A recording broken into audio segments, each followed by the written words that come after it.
चलो ठीक है, कोई बात नहीं, हिंदी में बात कर सकते हैं आप लोग। तो अच्छा, ये मुझे बताइए कि आप लोग जो शिक्षा ले रहे हैं, स्टूडेंट्स हैं आप सभी, तो कौन से मतलब कोई अंडर ग्रेजुएशन कर रहा है, 10वीं 11वीं कर रहा है, या ग्रेजुएशन कर रहा है, क्या है आप लोग, कहाँ कहाँ पढ़ रहे सर ग्रेजुएशन कर रहे हैं। हैं? अच्छा, बढ़िया, निर्मला कॉलेज रांची से। बहुत बढ़िया। और कोई? सर हम 8 क्लास में पढ़ते हैं। बहुत बढ़िया। कौन सा स्कूल है आपका? उत्क्रमित मध्य विद्यालय बालकांड ये। अच्छा, और आप फोटोग्राफी भी कर लेते हो? जी सर। बहुत बढ़िया। सर हम क्लास 10 में पढ़ते हैं। Class 10th? सर 8। 8, अच्छा, ओके। आप कहाँ, झारखंड से है?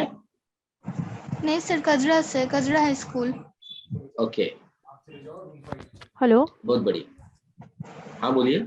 good afternoon. My name is Triza. So, yeah, from Switch On. Sir, आपने जो PPT शेयर किया था वो मैं स्क्रीन शेयर करूंगी. या sure. Yeah, okay. So, good afternoon, everybody. We have with us Abhijit Gujjar, media educator and photojournalist.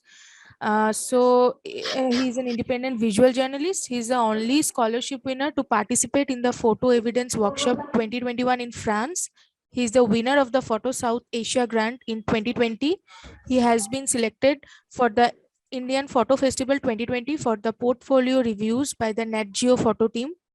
Since 2017, he has been practicing visual journalism and producing multimedia stories for various international publications. Parallelly, he is also working on documentary projects such as Prisoners Rehabilitation and Sisters of Hope. He got an opportunity to exhibit his ongoing project on the campus of Kolhapur Central Jail in November 2018. He has also contributed to Ashden Awards 2021 UK by producing assessment reports for the two award winners. This is a short introduction of Abhijit Gujjar, sir. Sir, you can please carry on your. Thank you. Sir, please carry on your presentation, your training. Yeah. Yeah. Yeah, sure. So whenever you want me to share the screen, just tell me, I'll share it. Yeah, sure. अच्छा, तो दोस्तों अभी त्रिषा जी ने आपको मेरे बारे में बता दिया है। आशा करता हूँ आप सभी को समझ में आ गया। नहीं समझ में आ गया तो इन शॉर्ट में आपको एक बार बता देता हूँ। मैं कोल्हापुर महाराष्ट्र से हूँ। मैं एज ए फोटो जर्नलिस्ट काम करता हूँ इंडिपेंडेंटली। मैं किसी पत्रिका से नहीं जुड़ा हूँ। मैं इंडिपेंडेंटली काम करता हूँ इंटरनेशनल वायर एजेंसी जैसे कि रॉयटर्स है, जूमा प्रेस है, उनके लिए। साथ ही साथ मैं बहुत सारे पब्लिकेशन जैसे कि लंदन टाइम्स हो या वॉल स्ट्रीट जर्नल हो या बोंगाबे इंडिया हो, इन पत्रिकाओं के लिए मैं स्टोरीज प्रोड्यूस करता हूँ। इसके अंदर मैं लिखता भी हूँ, मेरे फोटोग्राफ्स भी होते हैं और मेरे कुछ वीडियोस भी होते हैं। मैं उनके साथ मिलके अलग अलग लोगों की स्टोरियों के ऊपर काम करता हूँ। एक सेकंड।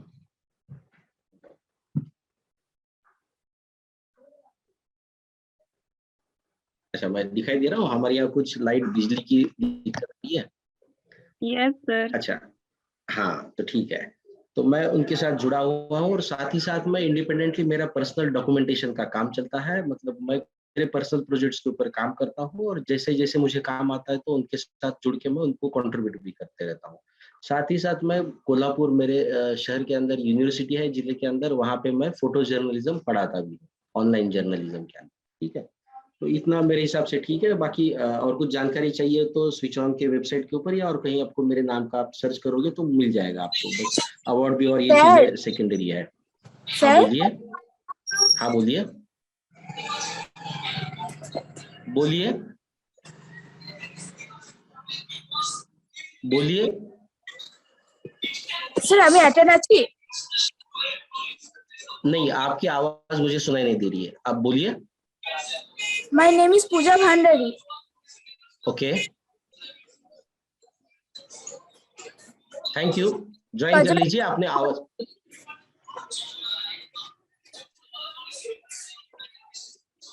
और एक बार बोलिए, सुनाई नहीं दिया मुझे। काजरा स्कूल से बोल रही हूँ। बहुत बढ़िया। अभी हम लोग वर्कशॉप की तरफ चलते हैं आगे और बात करेंगे, ठीक है। अपना माइक म्यूट कर लीजिए, ठीक है, शुक्रिया। अच्छा, तो मेरे बारे में इतनी जानकारी काफी है। अगर आपको और जानकारी चाहिए तो मेरे नाम से आप सर्च कर लेना गूगल पे, बहुत सारी जानकारी मिल जाएगी आपको, ठीक है।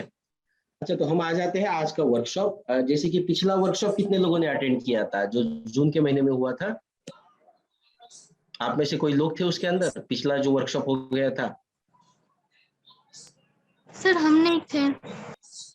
अच्छा, ठीक है। तो हम लोगों ने और एक वर्कशॉप किया था इसके पहले, जब ये कंपटीशन अनाउंस हो गया था, तो वो एक वर्कशॉप था और एक दूसरा वर्कशॉप चल रहा है।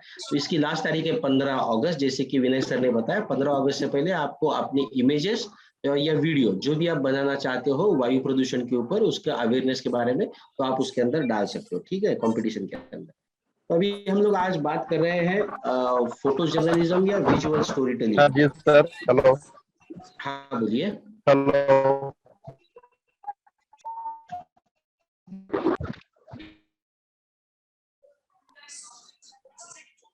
हाँ, आवाज आपकी सुनाई दे रही है, बोलिए।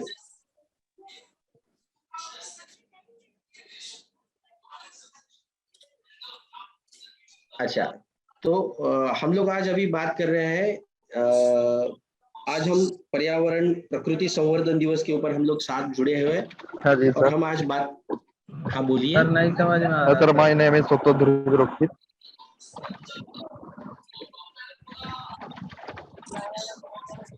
हाँ, आप अपनी माइक बंद रखिए, आपको समझ में आएगा, आवाज आती रहेगी, ठीक है। तो हम लोग क्लाइमेट चेंज, हम लोग प्रकृति संवर्धन दिवस है आज के दिन हम लोग इकट्ठा हुए हैं, एक वर्कशॉप कर रहे हैं हम लोग, यही समझने के लिए कि मेरा जो पर्टिकुलर टॉपिक है उसके बारे में बात करते हैं। तो मेरा जो टॉपिक है कि हम लोग किस तरीके से थिंकिंग कर सकते हैं, प्रेजेंटेशन कर सकते हैं, जो कि हमारा विषय है वायु प्रदूषण और उसका हमारे स्वास्थ्य के ऊपर होने वाला असर।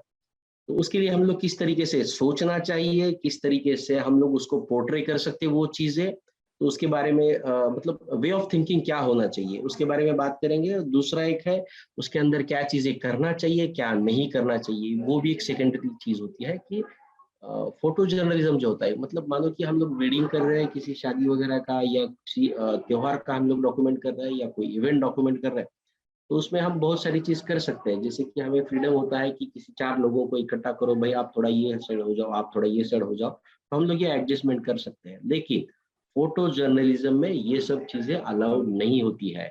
आप कोई भी अरेंजमेंट, कोई भी स्टेजिंग आप नहीं कर सकते हो, ठीक है। तो ऐसी बहुत सारी चीजें होती है कि आपको क्या करना है, क्या नहीं करना है, एथिक्स क्या होते हैं, इसके बारे में हम लोग बात करेंगे आज। और साथ ही साथ हम लोग तीसरी चीज ये करेंगे कि पोस्ट प्रोडक्शन, जबकि हमने फोटो खींच लिया, अब इसके बाद में उसके ऊपर हम लोग कुछ चीजें करते हैं, उसको प्रोसेस करते हैं। तो जो प्रोसेस करते हैं उसके अंदर क्या क्या लिमिट होती है, कहाँ से कहाँ तक हम लोग जा सकते हैं, टॉलरेंस लिमिट क्या होती है, उसके बारे में भी बात करें, ठीक है। तो ये 3 चीजों के बारे में बात करेंगे। और भी आपको कुछ जानना चाहते हो मेरे से आप तो बता सकते हो।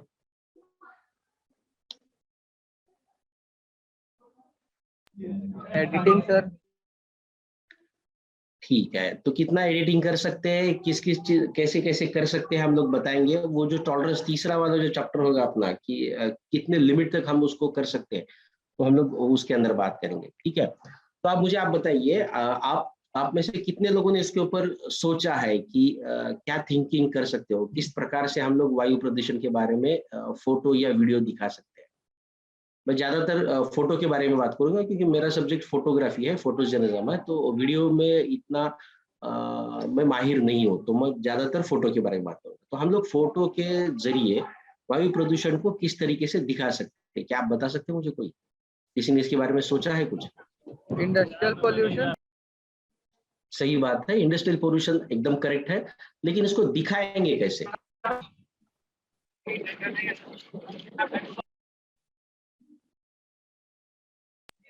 सर जैसे कि इवनिंग में सर पोल बंद किया जाता है तो वहाँ पर सर पोल्यूशन होता है। तो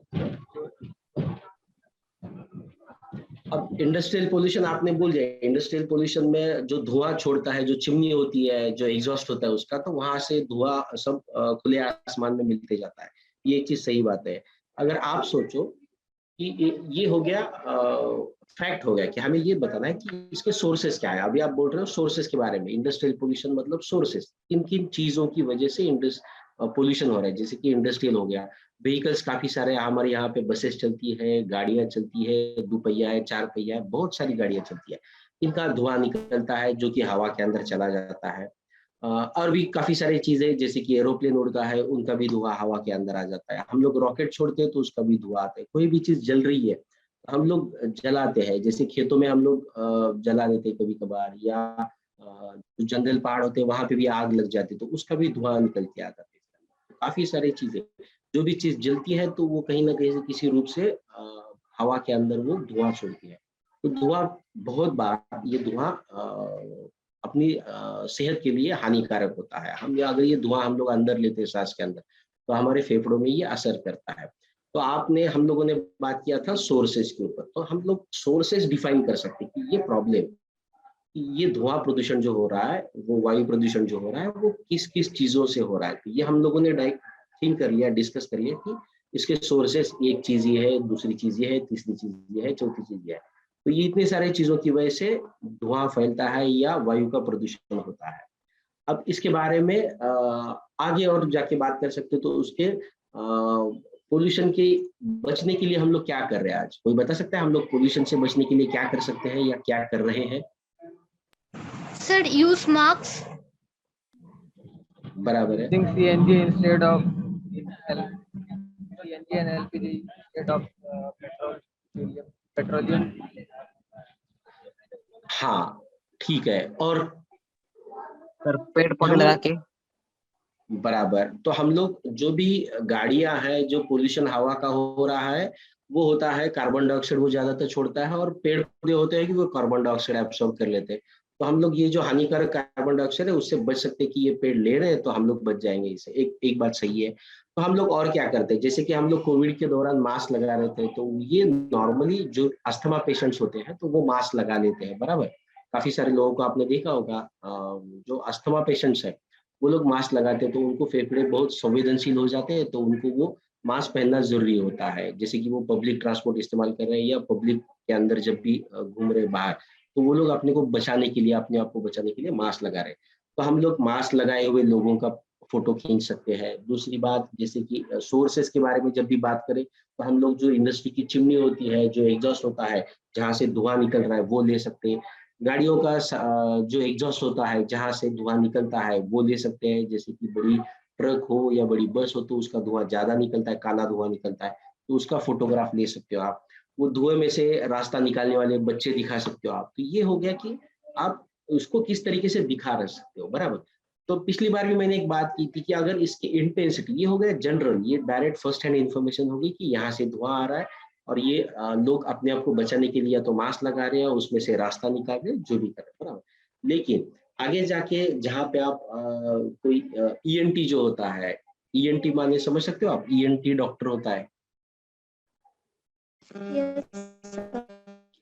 ENT कान, नाक और अपना गले का डॉक्टर होता है। तो ENT डॉक्टर अगर कोई भी हो तो उसके पास जाएंगे आप, तो वो पेशेंट को चेक करेगा और उसके जेरोक्स वगैरह, एक्सरे वगैरह जो भी होता है वो एक्सरे चेक करेगा। तो वो दिखा सकते हो आप कि एक्सरे के अंदर लंग्स का एक्सरे चेक कर रहा है वो, ठीक है ना। तो फेफड़ों में क्या तकलीफ हो रहा है, क्या हो रहा है, तो दूसरा एक्सरे निकालते हैं वो, तो एक्सरे चेक कर रहा है। या पेशेंट के सामने, डॉक्टर के सामने पेशेंट खांसी ले रहा है, तो ये भी आप सोच के उसके बारे में किस हिसाब से आप कंपोज कर सकते हो उस चीजों को, वो आप सोच सकते हो।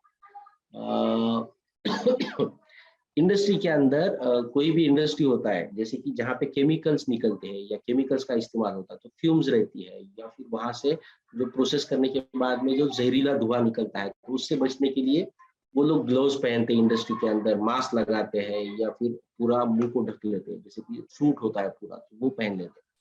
तो वो भी आप दिखा सकते हो कि आगे जाके हम लोगों को भी वो पहनना पड़ेगा, क्योंकि हर जगह इतना पोल्यूशन बढ़ते जा रहा है कि आज कोविड के बावजूद भी हम लोग हमेशा के लिए मास्क पहनना चाहते हैं, क्योंकि वो हवा इतनी खराब होती जा रही है कि हम लोग नहीं पहन पा रहे हैं। हमारी खांसी, ये अब बहुत सारी चीजें की दिक्कत आना चालू हो गई। तो हम लोग वो भी दिखा सकते हैं कि आगे जाके आदमी को सिर्फ मास्क नहीं तो ये ग्लोव्स भी पहनना पड़ेगा, क्योंकि ये एयर पोल्यूशन अकेला ही नहीं है, साथ ही साथ और बहुत सारी चीजें चालू हो जाएंगी आदमी को परेशान। तो इसके बारे में हम लोगों को सोचना है कि किस तरीके से हम लोग थिंकिंग कर सकते हैं, किस तरीके से ये सब चीजों को हम लोग दिखा सकते हैं, पोर्ट्रे कर सकते हैं। इसको बोलते हैं critical thinking and portraying subject. हमारा जो सब्जेक्ट होता है उसको किस तरीके से पोर्ट्रे कर सकते हैं हम लोग, मतलब दिखा सकते हैं, प्रेजेंट कर सकते हैं। हालांकि ह्यूमंस को सब्जेक्ट कहलाना गलत बात है, हम किसी भी ह्यूमन आदमी को सब्जेक्ट बुलाना नहीं चाहिए, बट फोटोग्राफी के अंदर एक टर्मिनोलॉजी यूज होती है जिसके अंदर हम लोग हमारा जो कैरेक्टर होता है उसको सब्जेक्ट बोलते हैं, हालांकि उसको कैरेक्टर बोलना चाहिए जो स्टोरी का होता है। तो एक सिंगल इमेज के अंदर आपको ये सब चीजें दिखाना है तो आपको ये सोचना पड़ेगा कि एक इमेज है। अब ये चीज आप सब्जेक्टिव थिंकिंग करते हो। सब्जेक्टिव थिंकिंग मतलब जो इन्फॉर्मेशन दिख रहा है उसके बारे में, अगर उसके बारे में बात करें तो हम लोग दिखाएंगे ये हो रहा है, ये हो रहा है, ये हो रहा है, ये दिख रहा है, जो दिख रहा है आम आदमी की आंखों को दिख रहा है वो हम लोग दिखा रहे हैं, वो हो गया खाली इन्फॉर्मेशन शेयर करना। जैसे कि आप देखते हो ना कहाँ पे बाढ़ आ गया, कहीं पे और कुछ हो गया, तो एक एक बाढ़ का तस्वीर आ रहा है, उसमें से गाड़ियां निकल रही है, गाड़ी तैर रही है उसके अंदर, आदमी लोग रास्ता निकाल के आ रहे हैं उसके अंदर से, तो ये बाढ़ हो गया। तो बाढ़ फिजिकल रूप में दिख रही है आपको, इन्फॉर्मेशन दे रहा है आपको, लेकिन अगर उसके बारे में उसके बावजूद आपको उसके ऊपर सोचना है, आदमी को अगर प्रवृत्त करना है, सामने जो देखने वाला पेपर पढ़ने वाला है उसको या न्यूज पढ़ने वाला जो है उसको अगर सोचने पे मजबूर करना है, तो उसको कहीं ना कहीं थिंकिंग पे लाना पड़ेगा, उसको ये पॉइंट पे लाना पड़ेगा कि भाई ये चीजें हो रही है, इसके बारे में सोचो। जो जब सोचना चालू करेगा, आपका फोटो इंफॉर्मेशन नहीं कोई मैसेज देना चाहता है, आपका फोटो जब किसी की चीज के बारे में सोचने पे मजबूर करेगा किसी को, तो वो फोटोग्राफ बन जाता है पावरफुल फोटोग्राफ, उसके अंदर आ जाती है पावर। वो इंफॉर्मेशन नहीं दे रहा है, नॉर्मल फोटोग्राफ इंफॉर्मेशन देगा। अगर आपको कंपटीशन में जीतना है तो उसके बारे में ये सोचना पड़ेगा कि मेरे फोटो से मैसेज कैसे जा रहा है, मेरे फोटो से संदेश कैसे पहुंच सकता है, मेरे फोटो से अवेयरनेस कैसे हो सकता है, इसके बारे में सोचना पड़ेगा। तो जैसे जैसे आप सोचते जाओगे, जैसे जैसे आप उसके अंदर अलग अलग फैक्टर्स ऐड करना चालू करोगे, जैसे कि ह्यूमन है, हर एक चीज, ये जो वायु प्रदूषण हो रहा है ये हमारे लिए नहीं हो रहा है, ये हमारे साथ कुत्ते हैं, बिल्लियां हैं और सारे जानवर हैं, उनको भी ये तकलीफ हो रही है। तो वो उनको तकलीफ जो हो रही है वो दिखाने से नहीं है, अगर ह्यूमंस को तकलीफ हो रही है वो दिखाओ तो वो जल्दी सेंसिटाइज हो जाता है, मतलब आम आदमी समझ सकता है ये चीजें आदमी से जुड़ी हुई है। तो हमारा सेंट्रल कैरेक्टर हो जाएगा ह्यूमंस को लेके वायु प्रदूषण किस तरीके से हो रहा है और ह्यूमन के ऊपर कैसे असर कर रहा है, तो इन चीजों को हम लोगों को समझ लेना चाहिए। तो ये हो गया थिंकिंग, और इसमें आपको पावर डालने की जरूरत है। पावर मतलब जैसे कि कोई नेक्स्ट लेवल पे फोटोग्राफ ले जाना है, आदमी जब उसके बारे में सोचने पे मजबूर हो, कोई एक फोटो दिख रहा है, आदमी सोच रहा है उसके बारे में, तो वो सोचने से आदमी मजबूर हो जाएगा कि यार ये एयर पोल्यूशन इतनी बड़ी सीरियस चीज है, इसके बारे में हम लोगों को सीरियसली कुछ सोचना चाहिए। तो हमें कुछ मैसेज दे सके, हम कुछ अवेयरनेस क्रिएट कर सके, तो वो फोटो होता है प्रभावशाली, वो फोटो होता है पावरफुल, वो फोटो होता है इम्पैक्ट, जहां से कुछ सोसाइटी के अंदर लोग सोचने के लिए मजबूर करें। और जैसे कि एक हमारे भाई साहब ने बताया था कि इसके लिए क्या कर सकते हैं, तो पेड़ पौधे लगा सकते हैं, तो पेड़ पौधे लगाने पे मजबूर हो, धुआं प्रदूषण कम करने पे मजबूर हो, गाड़ियां का इस्तेमाल कम हो, इंडस्ट्री के अंदर ज्यादा कम से कम इस्तेमाल हो, तो ये चीजें सोचने पे आदमी को मजबूर करना चाहिए। जब हम ये चीजों के बारे में अपने फोटो थ्रू हम लोग बात कर सकते हैं, तभी जाके ये चीज काम में आ सकती है। ये पावर, ये जो एक एक्स फैक्टर होता है फोटोग्राफ के अंदर, वही चीज आपके फोटो को विनर बना सके। अभी हम लोग इसके बारे में स्कूल में और काफी सारी चीजें बनाए। आज हम बात करें कि हमारा फोटो जीतेगा कैसे ये कॉम्पिटिशन। तो अगर हमारा फोटो ये कॉम्पिटिशन जीतना चाहता है तो हमें इन्फॉर्मेशन देके मतलब नहीं, ये इन्फॉर्मेशन तो हर किसी को पता है, गाड़ियों से धुआं निकलता है, इंडस्ट्री से धुआं निकलता है, ये XYZ का तमका फलाना सब मालूम है। अब इन चीजों को इकट्ठा करके एक फोटोग्राफ के अंदर जब डालेंगे हम लोग, तब हमको पता चलेगा कि ये फोटोग्राफ कितना पावरफुल है, ये सोचने पे कैसे मजबूर कर रहा है, ये क्या दर्शा रहा है, सामने से क्या दिखा रहा है, उसके बारे में सोच रहा है क्या। मतलब एक फोटो देखो तो हमें ये लगना चाहिए कि यार इसके अंदर ये भी फैक्टर है, ये भी है, ये भी चीज है, ये भी चीज है, और ये चीज बताने की कोशिश कर रहा है, तो उसके अंदर से एक मैसेज देना चाहिए। तो जब ये बात करेगा अपना फोटो अलग अलग लेवल पे, तब जाके ये पावरफुल फोटो बनेगा, तब जाके इसके चांसेस होते हैं कि कोई भी एक कंपटीशन के अंदर, कोई भी एक स्पर्धा के अंदर ये जीत सके फोटो। ठीक है, तो जीतने के लिए क्या चाहिए, तो सिर्फ इंफॉर्मेशन नहीं चाहिए, आपका फोटो कुछ कहना चाहिए, आपका फोटो कुछ मैसेज देना चाहिए। जब ये चीज हो जाएगी तभी आपके फोटो से आपका फोटो कॉम्पिटिशन में सिलेक्ट होने के चांसेस ज्यादा हो जाए। ठीक है, अब आते हैं हम लोग दूसरी चीज के ऊपर, क्या करना चाहिए क्या नहीं करना चाहिए। सही बात है, तो आप बताइए क्या करना चाहिए क्या नहीं करना चाहिए, आपको क्या मालूम है, कोई बता सकता है मुझे?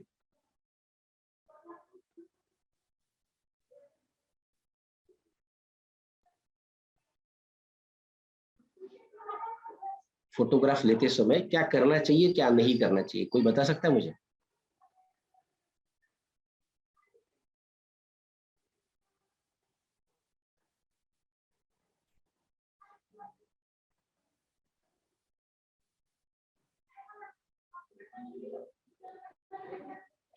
अच्छा चलो, ये एक चीज हो गया कि आप जो भी फोटो जर्नलिज्म या डॉक्यूमेंट्री फोटोग्राफी होती है उसमें ज्यादातर हम लोग ना के बराबर हम लोग फ्लैश इस्तेमाल नहीं करते, लाइट नेचुरल लाइट जो भी हो उसी का इस्तेमाल करते हैं। तो जो आप वहाँ का जो माहौल है उसमें जो उपलब्ध लाइट सिचुएशन है, नेचुरल सोर्स का सनलाइट का जो इस्तेमाल होता है उसी से हम लोग फोटो निकालते हैं। हम हमारे कैमरे का फ्लैश का इस्तेमाल नहीं करते हैं 99.9 केसेस के अंदर। जैसे कोई भी पब्लिकेशन हो कोई भी न्यूज़पेपर हो वो फोटोग्राफ फ्लैश वाला कम इस्तेमाल होता है, ना के बराबर होता है, तो हम लोग फ्लैश ज्यादातर इस्तेमाल नहीं करेंगे। दूसरी चीज होती है, जैसे मैंने पहले कहा कि हम लोग स्टेजिंग कुछ भी नहीं करते। हम लोग मतलब ये यहाँ से एक पत्ता भी नीचे गिरा है तो पत्ते को उठा के यहाँ पे रख के उसका फोटो नहीं खींच सकते, वो हम लोगों ने उसको अरेंज किया है। अरेंजमेंट करने के बाद में या तो आपको डिक्लेयर करना पड़ता है पहले कि ये सर मैंने ये अरेंज किया था, दिस फोटो इज अरेंज। अगर आप अरेंज करते हो तो अरेंज लिखना चाहिए, अगर अरेंज नहीं करते हो तभी वो फोटो फोटो जर्नलिज्म के अंदर इस्तेमाल होता है, ये न्यूज़पेपर के लिए होता है। कोई भी चीज को आपको अरेंज करने की अथॉरिटी नहीं है, आपको इजाजत नहीं होती है। अगर हम लोग अगर किसी चीज को अरेंज करते हैं, कोई चीज को यहाँ से उठा के वहां रखो, ये अच्छा नहीं दिख रहा है तो किसी एक चीज को हटा दो यहाँ से, कोई एक चीज अच्छी लगे इसलिए किसी और चीज को ऐड कर दिया उसके अंदर, ये चीज अलाउड नहीं है फोटो जर्नलिज्म के अंदर। फोटो जर्नलिज्म पर्टिकुलरली होता है कि एज इट इज जो जैसे हो रहा है उसी का फोटो लेके उसको विटनेस करके उसको देख के वही चीज को क्लिक करके आपको सामने पेपर के अंदर आम आदमी को दिखाना है। हमको उसके अंदर बढ़ा चढ़ा के कोई चीज ऐड करके कोई चीज निकाल के हमको दिखाना नहीं है, हमें ये अलाउड नहीं होता है। पत्रकार का मतलब क्या होता है, जो घटना जैसी घटी है उसी तरीके से उसको बयां करना, उसके अंदर माल मसाला डाल के उसको बयां करना गलत चीज होती है, वो पत्रकारिता सही पत्रकारिता नहीं होती है। वैसे ही अगर आप फोटो जर्नलिज्म के अंदर काम कर रहे हो तो आप वेडिंग तो नहीं कर रहे हो, शादी नहीं कर रहे हो, कोई अच्छा सीन लगे या कोई चीज फोटोग्राफ अच्छी लगे इसलिए तो आप नहीं कर रहे हो। कोई एक इवेंट है जिसके अंदर कोई प्राइज डिस्ट्रीब्यूशन चल रहा है तो सर आपकी फोटो अच्छी नहीं होती, आप भी दिखनी चाहिए, पीछे और 2 लोग खड़े हैं वो सामने आ सकते हैं। तो ये हम लोग वो चीजों का इंटेंशन अलग होता है, उसका इंपॉर्टेंस अलग होता है, तो वहां पे अपने को फ्रीडम होता है कि आप अरेंजमेंट कर सकते हो। बट फोटो जर्नलिज्म के अंदर, न्यूज पत्रकारिता के अंदर हमें ये परमिशन नहीं होती कि आप चीजों को अरेंज करो। आपके सामने जो जैसा हो रहा है उसी को शूट करो, उसी को डॉक्यूमेंट करो और वही चीज को एज इट इज आप प्रेजेंट करो सामने। तो वो एडिटर डिसाइड करेगा ये फोटो पब्लिश करना है नहीं पब्लिश करना है। बहुत सारी बार वो पब्लिश नहीं होता है, बहुत सारी बार पब्लिश होता है। तो समय की जरूरत क्या है, उस समय चीजों की जरूरत क्या है, उसके हिसाब से वो कॉल होता है ये कौन सा फोटो पब्लिश करना है नहीं करना है। ज्यादातर यही चीज एक है कि क्या करना है क्या नहीं करना है। अरेंजमेंट नहीं करना है, किसी भी चीज को उठा के उसके अंदर ऐड करो, कोई एक फैक्टर को ऐड करो किसी फैक्टर को निकालो, ये चीज हमको करना नहीं है, बराबर। तो ये एथिक्स। दूसरा चीज है बहुत बार आपने देखा होगा कि कोई एक फोटो लेते हैं कि हमें पता है कि हम लोग जहाँ जाते हैं फोटोग्राफ लेने के लिए तो पहले हम लोग उसको पूछते हैं कि भाई साहब हम ऐसा ऐसा पत्रिका से आ रहे हैं, हमें आपकी फोटो लेनी है। तो वो परमिशन दे तो ही हम फोटो निकालते हैं। वो अगर परमिशन मना करे, क्योंकि हर एक का अपना अपना आइडेंटिटी होता है, फ्रीडम होता है कि मेरी फोटो आप पब्लिकली या पब्लिक प्लेस के अंदर या प्राइवेट प्लेस के अंदर आपको खींचने देनी है या नहीं देनी। अगर मैं कहूँ मेरी फोटो आपको नहीं लेनी है तो मेरा कोई नहीं हक बनता आपका कि मेरी फोटो ले। जैसे ही मैं आपकी अगर फोटो लेना चाहूँ तो मुझे उनकी आपसे परमिशन लेनी चाहिए। मैं एटलीस्ट मैं आपको पूछूं सर मैं आपकी फोटो ले सकता हूँ। अगर मैंने मना कर दिया या किसी ने मुझे मना कर दिया लेने के लिए तो मैं जबरदस्ती नहीं कर सकता हूँ। एक कंसेंट होती है, उसको कंसेंट बोलते हैं। ये कंसेंट चीज बहुत इंपॉर्टेंट होती है। कहीं जाके आपने किसी की फोटो निकाल ली, उसका चेहरा उसके अंदर दिख रहा है, आइडेंटिफाई हो रहा है, वो किसी दूसरे दिन पेपर में छप गया, उसके बाद में किसी ने आपके ऊपर आपत्ति जताई कि ये मेरी फोटो आपने क्यों खींची है, आपने मेरी परमिशन ली थी क्या? अगर आपने ली है तो ठीक बात है, अगर नहीं ली है तो फिर आप तकलीफ में आ सकते हैं। तो कोई भी चीज, जब भी हम लोग कोई फोटोग्राफ ले रहे हैं तो वो फोटोग्राफ लेने से पहले जो भी कैरेक्टर है फोटो के अंदर जो दिखने वाला है, ज्यादातर उनकी परमिशन लेके रखना जरूरी होता है। तो हम लोग फोटोग्राफ के लिए परमिशन लेना जरूरी है। सेकंड चीज, उनको मालूम होना चाहिए इसका इस्तेमाल कहाँ पे, किस लिए और कैसे होने वाला है। जैसे कि हम लोग कंपटीशन के अंदर इस्तेमाल कर रहे हैं, अच्छी बात है। कंपटीशन के बाद इसका क्या होगा, इसकी एग्जीबिशन लगेगी बहुत सारे शहरों के अंदर, ये होगा, शायद ये न्यूज़पेपर के अंदर पब्लिश हो सकता है, बराबर है। ये चीजों का, इसका इस्तेमाल कहाँ पे और किस तरीके से होने वाला है, ये चीज बताना, उनको इन्फॉर्म करना जरूरी है।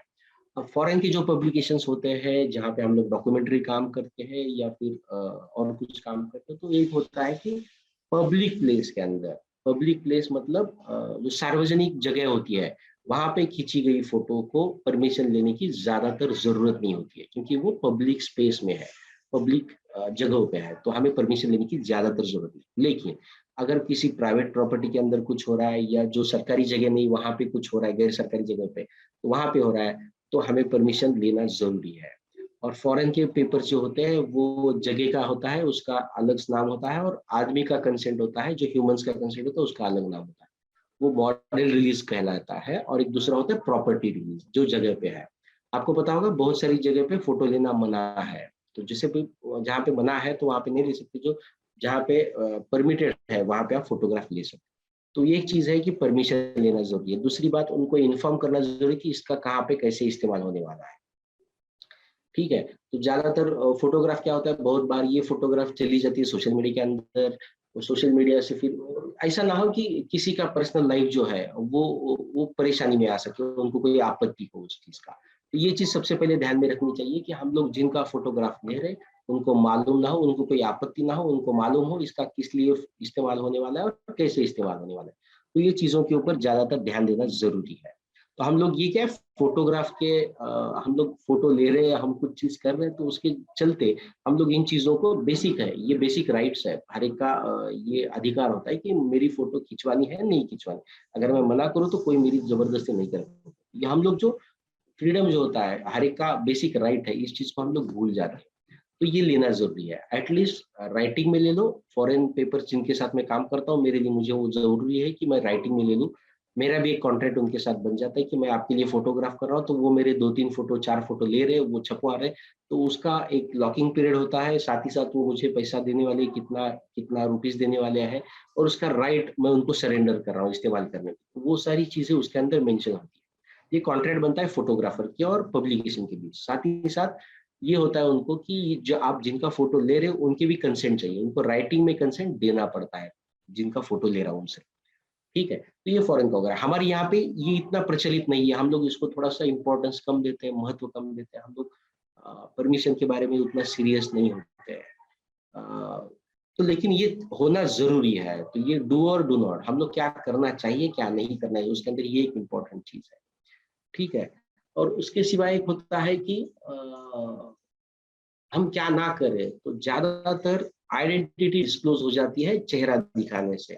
तो ज्यादातर कोशिश ये करें कि हम चेहरा कम से कम दिखाएं। अगर चेहरा दिखाते तो परमिशन होनी चाहिए। सेकेंडरी चीज होती है कि 18 साल के अंदर का जो बच्चे होते हैं उनके चेहरे ज्यादातर मत दिखाओ, उनकी आइडेंटिटी मत दिखाओ। अगर बच्चों के चेहरे आइडेंटिफाई होते हैं, आइडेंटिफाइबल होते हैं, और हम लोग इसका इस्तेमाल कर रहे हैं, फोटोग्राफ ले रहे हो, फोटोग्राफ सोशल मीडिया में चली जा रही है, न्यूज़पेपर के अंदर चली जा रही है, तो वो आगे जाके कहीं ना कहीं उनके पिताजी ने, उनके माताजी ने, उनके पेरेंट्स ने कहीं आपत्ति जताई तो आप परेशानी में आ सकते हो। तो बच्चों के बारे में, लेडीज के बारे में तो ये थोड़ा काफी एहतियात बरतनी जरूरी होती है। तो अगर आप ले रहे हो तो उनसे कंसेंट लेना जरूरी है, उनको पता होना चाहिए ये फोटो क्यों ले रहे हैं और इसका क्या इस्तेमाल होने वाला है। ठीक है, और एक तीसरी चीज होती है, कुछ एक लिमिटेशन होता है कि किस लिमिट के अंदर हम लोग फोटो ले रहे हैं। बहुत ज्यादा अंडर नहीं लेना चाहिए photo, under exposure, over exposure. आप समझ पाते हो? आपको मालूम है कुछ अंडर एक्सपोजर, ओवर एक्सपोजर का? चलिए ये बताइए, आप में से किन किन लोगों ने डीएसएलआर, जो बड़ा कैमरा होता है डीएसएलआर, वो इस्तेमाल किया है?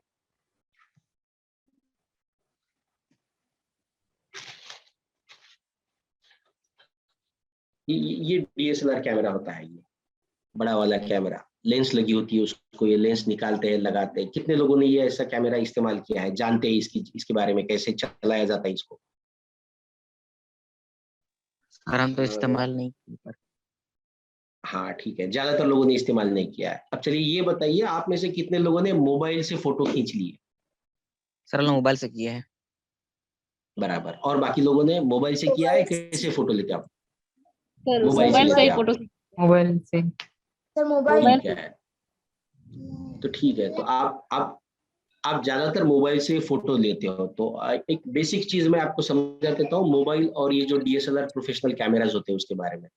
अब ये जो डीएसएलआर होते हैं उसके अंदर बहुत सारी चीजों का कंट्रोल होता है, क्योंकि इसका सेंसर जो होता है बड़ा होता है, तो ये अपने को कंट्रोल बहुत सारा देता है, जैसे कि कितना लाइट आने देना चाहिए, कहाँ से उसका क्लैरिटी कितना हो, कहाँ तक उसकी इमेज क्वालिटी इम्प्रोवाइज कर सकते, तो वो सारी चीजों का कंट्रोल इसके अंदर होता है। मोबाइल का सेंसर चूंकि छोटा होता है, तो इसमें हम लोगों को ये फ्रीडम नहीं होता है कि हम बहुत सारी चीजों को कंट्रोल नहीं कर सकते। मेजरली उसके अंदर एटो मोड ही चलता है। एटो मोड के अंदर वो कैमरा खुद प्री डिसाइड होता है, उसका एपर्चर कितना होता है, लाइटिंग थोड़ा बहुत हम लोग ऊपर नीचे कर सकते हैं, बट बाकी चीजें जो होती है जैसे कि एपर्चर हो, आईएस हो, इन चीजों का आपके साथ कंट्रोल नहीं होता, आप इसको कंट्रोल नहीं कर सकते। आप नॉर्मली मोबाइल से, कोई भी मोबाइल से आप सीधा डायरेक्टली फोटो लेते हो, वो एटो मोड पे फोटो खींचा हुआ था, वो हम लोग उसको डिसाइड नहीं कर सकते कि उसको चेंजेस ज्यादा नहीं कर सकते। तो आप एटो मोड के ऊपर ज्यादातर काम करें, तो उसमें कम चांसेस है कि अंडर एक्सपोजर हो और ओवर एक्सपोजर हो। अंडर एक्सपोजर होता है तो जहाँ पे काला काला हो जाता है फोटो पूरा।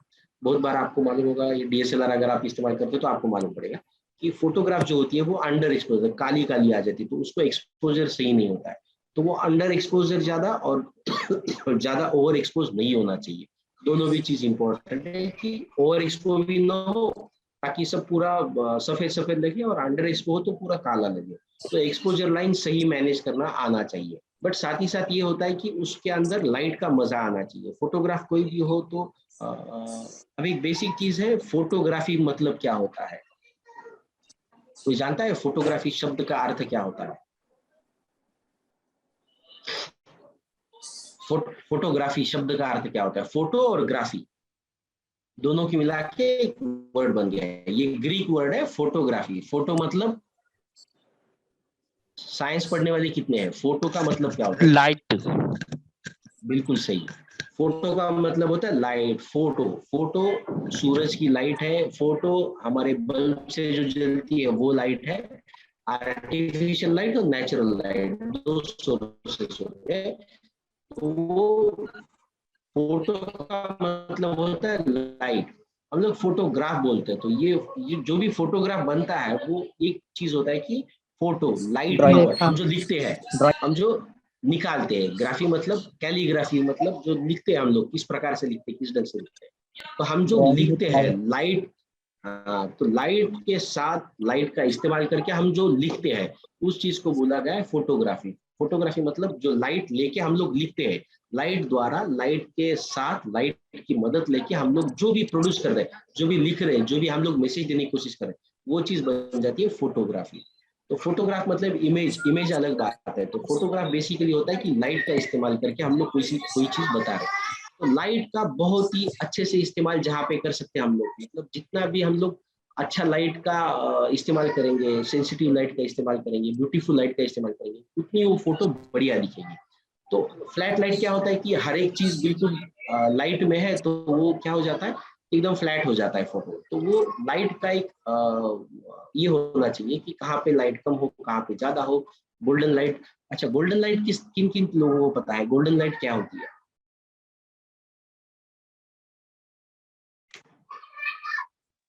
जब सर सूरज डूबता है तब जो शाम का समय होता है, जो सूरज का रोशनी रहता है, उस समय को सिर्फ हाँ, गोल्डन लाइट बोलते हैं। दो समय आता है ये गोल्डन लाइट। जब सूरज डूबता है उस समय भी आता है, और सूरज जब उगता है उस समय आता है। तो सुबह का 1-1.5 घंटा और शाम का 1-1.5 घंटा, सुबह 6 से लेके 7, 7:30 बजे तक जब सूरज उगता है, तो वो जो टाइम होता है वो गोल्डन लाइट होता है। उस समय सूरज की जो किरणें आती है वो तिरछी आती है, तो वो ज्यादा लाइट नहीं देती है, वो येलोइश कलर आता है। तो वो जो गोल्डन लाइट होता है उसका इस्तेमाल करके हम लोग बहुत बढ़िया पिक्चर ले सकते हैं। तो जब भी आप फोटो लेने के बारे में सोचो, तो ज्यादातर आप सुबह और शाम का वो जब सूरज डूबता है वो टाइम का आप इस्तेमाल करो तो आपके फोटोग्राफ्स बहुत बढ़िया आएंगे, लाइट काफी बढ़िया मिलेगा आपको। और साथ ही में होता है कंपोजिशन। कंपोजिशन के बारे में मैं तो ये कहूंगा कि जब भी आप फोटो लेते हो तो कैमरा दोनों हाथ से पकड़ लीजिए उसको ताकि वो सही पकड़ा रहे। हॉरिजॉन्टल बैलेंस देखिए आप, मतलब अभी मेरे पीछे आपको एक लकड़ी का लाइन दिख रहा है, ये मेरा बेड है, तो बेड का जो लाइन है ये सीधा होना चाहिए, नीचे वाला वर्टिकल होना चाहिए। ये वर्टिकल लाइन जो है ये तिरछी आ रही है, जितना तिरछा रहेगा उतना वो खराब दिखेगा, जितना सही रहेगा मतलब हॉरिजॉन्टल और वर्टिकल लेवल में आ जाएगा वो उतना फोटो बढ़िया दिखेगा।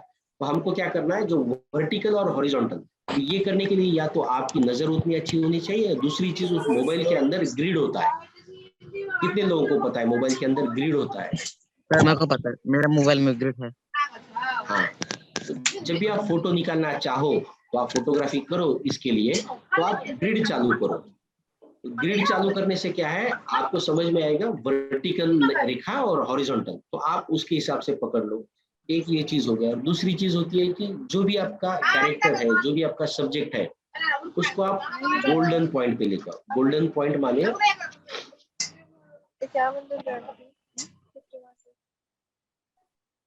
आप कोई भी एक स्क्वायर, हम लोग कोई भी फोटो लेते हैं तो ऐसा हो जाता है, दिख रहा है आपको? Yes sir.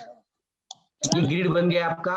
तो ये जो पॉइंट है, ये पॉइंट, ये पॉइंट, ये नीचे वाला पॉइंट और ये पॉइंट, हाँ, तो ये चार आपको गोल्डन पॉइंट मिल जाते हैं। ये चार गोल्डन पॉइंट को पकड़ के आप फोटो लोगे तो आपका फोटो बहुत एस्थेटिकली दिखने में काफी अच्छा लगेगा, बराबर। तो ये चार गोल्डन पॉइंट होता है, तो गोल्डन पॉइंट का इस्तेमाल करो। ग्रिड के अंदर आपको दिखेंगे वो चार गोल्डन पॉइंट। गोल्डन पॉइंट के इस्तेमाल करके आप लोगे तो ये काफी बढ़िया फोटोग्राफ आ जाएगा आपको। अब इसके बाद आ जाता है टॉलरेंस। टॉलरेंस मतलब क्या चीज है? Post production. किसी ने आप मुझे पूछा था कि पोस्ट प्रोडक्शन सर बताइए एडिटिंग के बारे में। अच्छा, एक सबसे पहले एक बात क्लियर कर दूं, फोटो एडिटिंग का मतलब अलग होता है और फोटो प्रोसेसिंग का मतलब अलग होता है। पोस्ट प्रोडक्शन बोलते हैं उस चीज को। पोस्ट प्रोडक्शन मतलब आपने फोटो खींच ली, अब उसके बाद में उसको आप प्रोड्यूस कर रहे हो। उसको प्रोड्यूस मतलब उसको फिनिशिंग कर रहे हो आप, तो वो फिनिशिंग का मतलब अलग होता है। और फोटो एडिट मतलब आपने, चलो कोई आप शूट पे चले गए, आज आपको दिखा कुछ, आपको कुछ समझ में आया कि इस चीज का फोटो लेना है, जैसे कि गाड़ी जा रही है उसका धुआं निकल रहा है, बराबर, और बच्चे जा रहे हैं, हाथ धुआं को हटाते हटाते बच्चे उसमें से रास्ता निकाल रहे हैं, आप इस चीज का फोटो निकाल रहे हो, बराबर, सही बात है। तो आप एक ही फोटो लोगे या आप 7, 8, 10 फोटो लोगे उस चीज का अलग अलग एंगल से? 7, 8 सर। बराबर, 7, 8, 10, 15, 20, 25 जो आप जितनी मर्जी आप ले सकते हो, बराबर। तो आप समझ लो कि आपने 7, 8, 10 फोटो ले लिए है, तो वो 10 फोटो में से आपको सही फोटो कौन सा है उसमें से आप कैसे डिसाइड करोगे? जो वाला सबसे बेहतर दिखेगा। कैसे दिखेगा? मतलब उसके अंदर शेक ना हो, फोटो हिली हुई ना हो, जो शार्प हो सबसे बढ़िया, जिसके एजेस बिल्कुल सही जा रहे हो, वो तिरछी टेढ़ी बेढ़ी ना हो, बराबर, और साथ ही साथ जिसमें लाइट काफी बढ़िया आ रहा है, हर एक चीज सही जगह पे हो, तो आप वो फोटो सिलेक्ट करोगे, बाकी की चीजें के फोटो आप निकाल दोगे। इस प्रक्रिया को कहा जाता है फोटो एडिटिंग। जो आपके 10 फोटो उसमें से बेस्ट एक फोटो निकालना हो या फिर उसमें से 2 फोटोग्राफ अच्छे निकालना हो, इस चीज को बोलते हैं फोटो एडिटिंग। जो सिलेक्शन होता है, फोटो का सिलेक्शन करने के लिए, चयन करने के लिए जो प्रोसेस किया जाता है उसको फोटो एडिटिंग बोलते हैं। बढ़िया से बढ़िया फोटो आप सिलेक्ट करते हो, ये चीज हो गया। और पोस्ट प्रोडक्शन जो होता है कि हम लोगों ने फोटो तो खींच लिए 10 फोटो, अब 10 फोटो में से आपने 2 फोटो सिलेक्ट कर ली, ये 2 फोटो बढ़िया है। अब इसके अंदर आपको शार्पनेस अच्छा लगाना है, इसके अंदर एक्सपोजर आपको सही करना है, इसके अंदर लाइट आपको सही करना है, इसके अंदर कलर का करेक्शन करना है आपको, इसके अंदर शार्पनेस बढ़ानी हो, इसके अंदर आपको, और समझो अगर आपने इतना बड़ा सा फोटो ले लिया है इसमें से आपको लगे कुछ अनवांटेड है यहाँ पे, तो आप उसको क्रॉप कर सकते हो थोड़ा बहुत। ये हर एक चीज का एक लिमिट होता है कि आप क्रॉप कितना कर सकते हो, आप एक्सपोजर कितना बढ़ा सकते हो, आप कलर कॉन्ट्रास्ट कितना बढ़ा सकते हो, आप शार्पनेस कितना कर सकते हो। इसके लिए कुछ लिमिट होता है, एक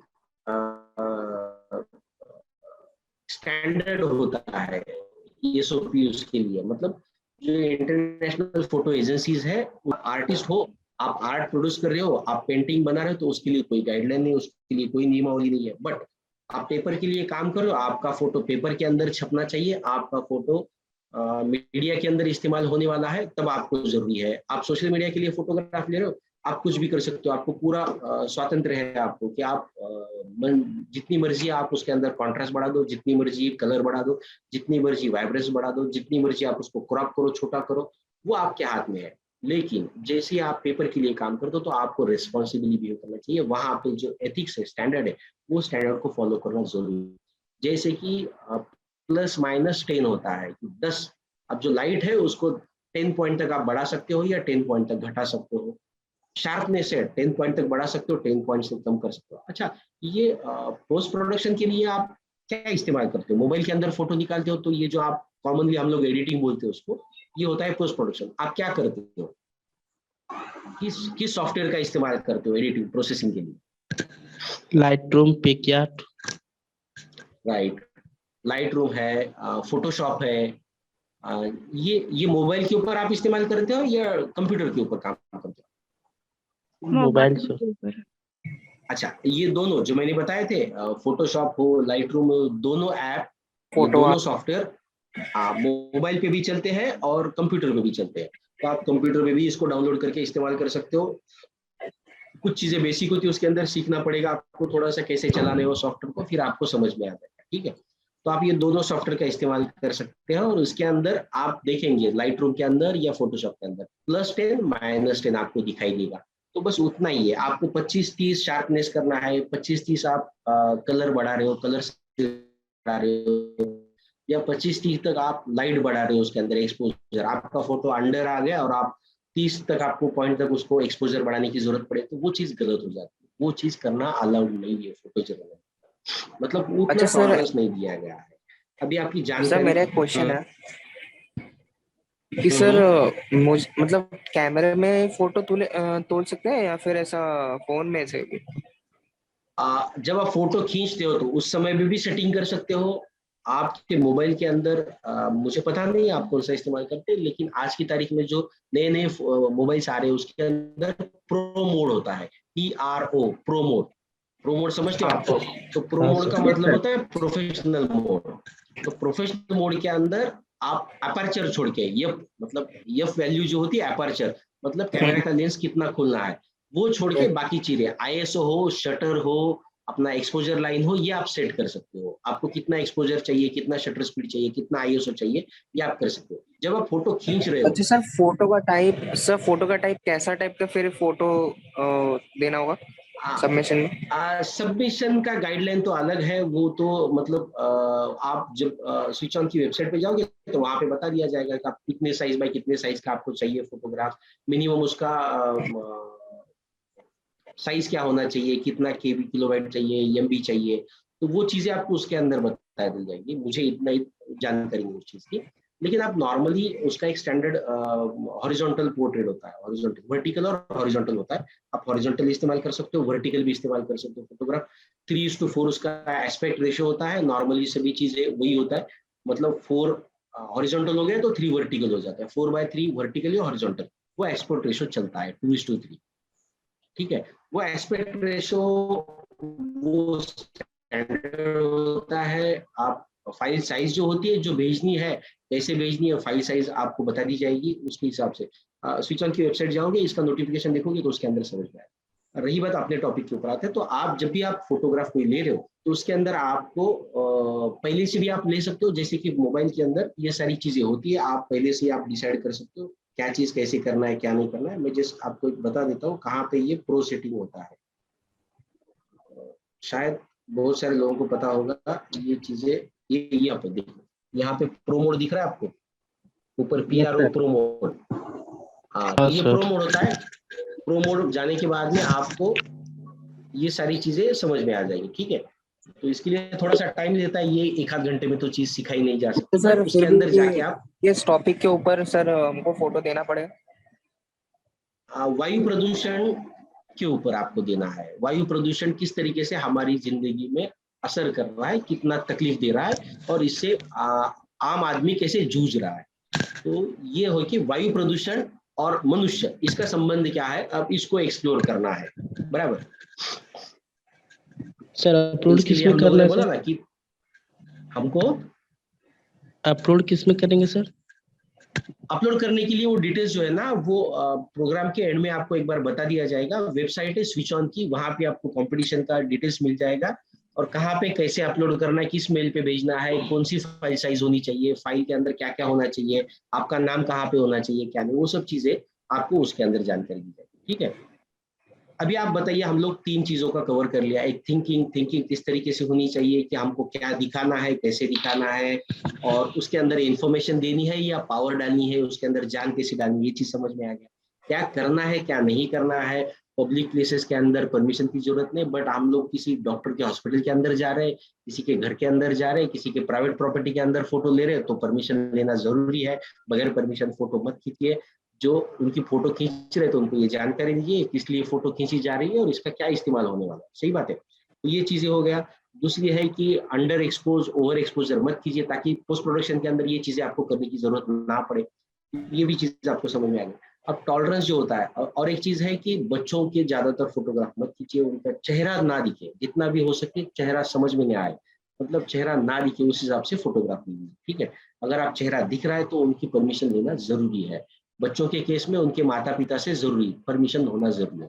कल ऐसा ना हो कि कोई उठ के आपके ऊपर बोल दे कि आपने मेरी फोटो क्यों छाप दी, आपने मेरी फोटो आपके सोशल मीडिया पे क्यों डाल दी। तो ये IT एक्ट के तहत ये गुनाह, मतलब ये आप आरोप, आपके ऊपर आरोप लग सकता है, आपके ऊपर केस दर्ज हो सकता है। तो IT एक्ट बहुत स्ट्रिक्ट है। सोशल मीडिया के ऊपर कोई भी फोटो आप डालते हैं तो उसकी परमिशन आपके पास होनी चाहिए। अगर किसी ने आपके ऊपर केस डाल दी, कंप्लेंट कर दी, तो आपको परेशानी झेलनी पड़ी। ये चीजें समझ लीजिए। ठीक है, मैं आपको डरा नहीं रहा हूँ, धमका नहीं रहा हूँ, बट ये चीजें जानकारी होना जरूरी है आपको। आप फोटो ले रहे हैं, सेंसिटिव चीज होती है, ये कैजुअल नहीं है। जैसे हम लोग सेल्फी लेते हैं, सोशल मीडिया पे डालते हैं, ये अपनी खुद की हो गई, लेकिन हम दूसरों की तस्वीर ले रहे हैं, दूसरों की फोटोग्राफ ले रहे हैं, वो हम लोग अगर कहीं पे डाल रहे हैं, इसका इस्तेमाल हो रहा है कहीं पे, तो वो गलत ना हो, इसके बारे में हमें सतर्क रहना जरूरी और हमें जिम्मेदारी से बिहेव करना बहुत जरूरी। ठीक है, तो हम लोग ये त्योहार का फोटो नहीं ले रहे, हम किसी पर्सनल इवेंट का फोटो ले रहे हैं, हम लोग पब्लिक प्लेस के अंदर कॉमन चीजों के अंदर एक जिम्मेदार जो वायु प्रदूषण के ऊपर एक कंपटीशन ले रहा है, उसके लिए हम लोग ले रहे हैं। तो इसका इस्तेमाल बहुत सारी जगह पे होगा, सोशल मीडिया पे होगा, न्यूज प्रिंट के अंदर ये छपा जाएगा, या फिर इसकी प्रदर्शनी लगेगी, तो ये फोटो कहीं सारी जगह पे जाएगा। तो ये इसके लिए आपको परमिशन लेना, इस चीजों का खबरदारी, एहतियात लेना बहुत जरूरी है। और तीसरी चीज हम लोगों ने आज देखी है कि टॉलरेंस क्या क्या है, कहाँ से कहाँ तक हम लोग इसको क्या क्या चीजों के बारे में हम लोग काम कर सकते हैं। हम लोग किसी भी चीज को अरेंज नहीं कर सकते, हम लोग ओवर एक्सपोजर नहीं कर सकते, हम लोग +25 +50 नहीं कर सकते। तो +-10 का लिमिट है, +10 -10। अभी एक आपकी जानकारी के लिए बता दूं, मैं जो भी अंतरराष्ट्रीय न्यूज़पेपर या वायर एजेंसी के लिए जो काम करता हूँ, तो मेरा काम ये होता है कि मेरा इंस्ट्रक्शन दिया गया होता है कि ये कार्ड जो होता है, इसके अंदर मेमोरी कार्ड होता है, ये मेमोरी कार्ड से फोटो निकलेगी और डायरेक्ट उनको मेल की दी जाएगी। वो फोटो को ना तो मैं लाइट रूम में इस्तेमाल कर सकता हूँ, ना फोटोशॉप के अंदर उसके ऊपर काम कर सकता हूँ। मुझे काम करने का कोई भी हक नहीं है। अगर मैं काम करता हूँ तो मेरा फोटो डिलीट हो जाएगा, वो लोग मेरा फोटो इस्तेमाल नहीं करेंगे। तो मेरा अगर फोटो कहीं पब्लिश होना है तो मेरा जरूरी क्या है, जो भी सेटिंग करना है, कैमरा क्लिक करते समय, फोटो क्लिक करते समय मुझे सेटिंग करना है, तभी एक्सपोजर देखना है, तभी शार्पनेस देखना है, तभी मेरा फोकस कहाँ पे लगा है वो देखना है। सारी चीजें मैं फोटो लेने से पहले देखनी है। उसके बाद मुझे कुछ राइट, मतलब अगर पब्लिकेशन बड़ा हो, इंटरनेशनल, तो मुझे कुछ अथॉरिटी नहीं कि उसके अंदर चेंजेस करो। तो ये समझ लेने की जरूरत है। तो जितना भी आप काम करें, फोटो लेने से पहले काम करें, उसके ऊपर स्टडी करें, क्या आ रहा है, फोटो कैसे आ रहा है, चाहिए तो दोबारा ले ले, 4 बार ले फोटो, 10 बार ले फोटो, आज नहीं होगा तो दूसरे दिन जाके वापस से फोटो ले। लेकिन फोटो लेने से पहले ज्यादातर कोशिश करें कि सभी चीजें ठीक ठाक हो, उसके बाद ज्यादा अपने को स्कोप नहीं रहता है। ठीक है, तो ये हो गया, हम लोग जानकारी हो गई। तो मैं कुछ, मेरी फोटोग्राफ है, अगर आप देखना चाहो तो मैं दिखा दूंगा। आप देखना चाहते हो? Yes sir. Yes sir. तो यस सर। हाँ, तो मैं यही है कि जैसे हम लोग वायु प्रदूषण के बारे में बात कर रहे हैं, तो वायु प्रदूषण के जैसा हमारे यहाँ पे, मैं जहाँ पे जिस जिले में रहता हूँ वहाँ पे बाढ़ आती है। पिछले 3 सालों से 2019 से वहाँ पे बाढ़ आ रही है। तो बाढ़ के अंदर क्या होता है, पानी घर के अंदर, अपने पूरे इलाके के अंदर पानी भर जाता है। तो हम लोग वहां से आदमी लोगों को रेस्क्यू करते हैं, बच्चों को, औरतों को, बूढ़े लोगों को, जवान लोगों को, सबको रेस्क्यू करते हैं। तो NDRF टीम है, तो आके रेस्क्यू कर लेते हैं। कैसे रेस्क्यू होता है, उनको कहाँ पे ले जाया जाता है 10-15 दिन के लिए, जब तक पानी खत्म ना हो, पानी कम ना हो, तब तक उनको वहाँ पे रहने की इंतजाम किया जाता है। तो ये सारी चीजें आपको उसके अंदर दिखेगी। तो उसमें से पावरफुल फोटो कौन सा, इंफॉर्मेशन वाला फोटो कौन सा, मैं हर एक चीज आपको बता दूंगा, ठीक है। Hello त्रिजा ji, yes sir. अपना फ्लड का वाला जो पहला प्रेजेंटेशन है आप प्रेजेंट करेंगे प्लीज। हाँ, एक minute.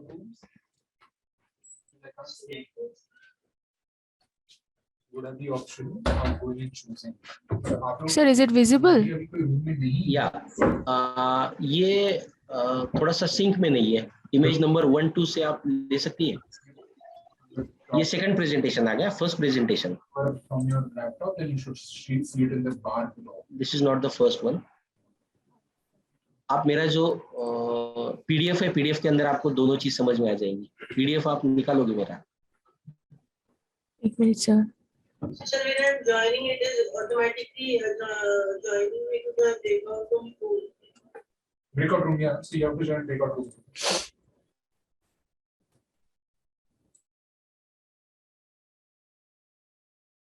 Teresa, can you please scroll down? Can I see the last number, last image?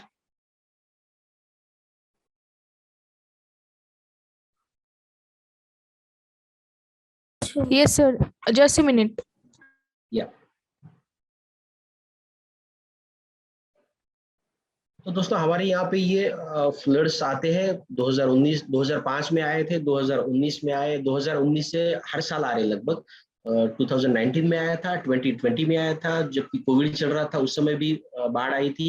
2021 में भी बाढ़ आई थी और अब की बार शायद नहीं आई, अब तक तो नहीं आई, पता नहीं आपके बाद आगे क्या होगा, ठीक है। तो पिछले 3 साल से बाढ़ आ रही, तो मेरा 3 साल का डॉक्यूमेंटेशन है, मतलब एक ही 2019 की इमेजेस नहीं है, 2019 के साथ 2020 के भी है और 2021 के भी इमेजेस है। और इसमें से काफी सारी इमेजेस रॉयटर्स के साथ पब्लिश हो चुकी है, जूमा प्रेस के साथ पब्लिश हो चुकी है। फिर हमारे यहाँ द हिंदू चलता है, बॉम्बे का न्यूज़पेपर मुंबई से प्रकाशित होता है द हिंदू, ये द हिंदू में भी काफी सारी इमेजेस पब्लिश हो चुकी है। तो ये पब्लिश हो चुकी वाली इमेजेस है, कुछ अनपब्लिश्ड है। सर इसमें क्या क्या चल रहा है? हाँ बोलिए सर, ये वाला क्या? नहीं, मुझे नहीं दिखाई दे रहा है। हाँ आप स्क्रॉल डाउन करो, ये मिक्स हो गए हैं, ये फ्लड वाले इमेजेस है और मेरा जो दूसरा एक काम है वो दोनों इमेजेस एक साथ आ रहे हैं। हाँ, ये फ्लड वाले, ये सही है, बट नीचे आप स्क्रॉल डाउन करो तो अलग अलग और भी अलग इमेजेस आ रहे हैं। Sir just a minute. या के dark, just dark, Sir, I am yet to only dark. Oh my god. नीचे इमेजेस गुलो खुल। अच्छा, ये फ्लड्स के बारे में मैं आपको बता रहा था कि ये फ्लड्स आते हैं हमारे यहाँ तो रेस्क्यू ऑपरेशन चालू हो जाता है। उनको पहले इत्तला दी जाती है कि अपने यहाँ पे बाढ़ आने वाली है, फिर भी जो लोग निकल सकते तो निकल जाएंगे, अगर वो नहीं निकल पाते हैं तो उनको फिर बाद में रेस्क्यू किया जाता है। एनडीआरएफ आते हैं, वो टीम्स आती है, बोटों के अंदर बिठा बिठा के उन लोगों को बाहर निकालते हैं। तो ये होता है हर साल। तो लोग अपने घरों के अंदर फंस जाते हैं, 4-5 दिन, हफ्ता, 10 दिन, 15 दिन पानी रहता है यहाँ पे, रुकता है फ्लड्स का। तो उसके बाद इनको निकाला जाता है, शेल्टर कैंप में रखा जाता है, जहाँ पे 1000, 1500, 2000, किसी जगह तो 8-8 हजार लोग रहते थे। 8,000 लोगों का एक बड़ा सा कैंप चलता है, तो वहाँ पे लोगों का, तो ये लोग जो है 8-15 दिन के लिए, हफ्ता भर के लिए वहाँ पे रहते हैं। फिर उसके बाद में इनको वहाँ पे भोजन दिया जाता है, खाना प्रोवाइड किया जाता है, मेडिसिन प्रोवाइड किया जाता है प्रशासन, ये सब चीजें होती है। साथ ही साथ इनके जानवर भी होते हैं। अभी जैसे कि ग्रामीण इलाकों में आपको पता होगा कि काफी सारे हमारे यहाँ पे गाय होती है, भैंस होती है, बैल होते हैं, या फिर कुत्ते बिल्लियाँ होती है।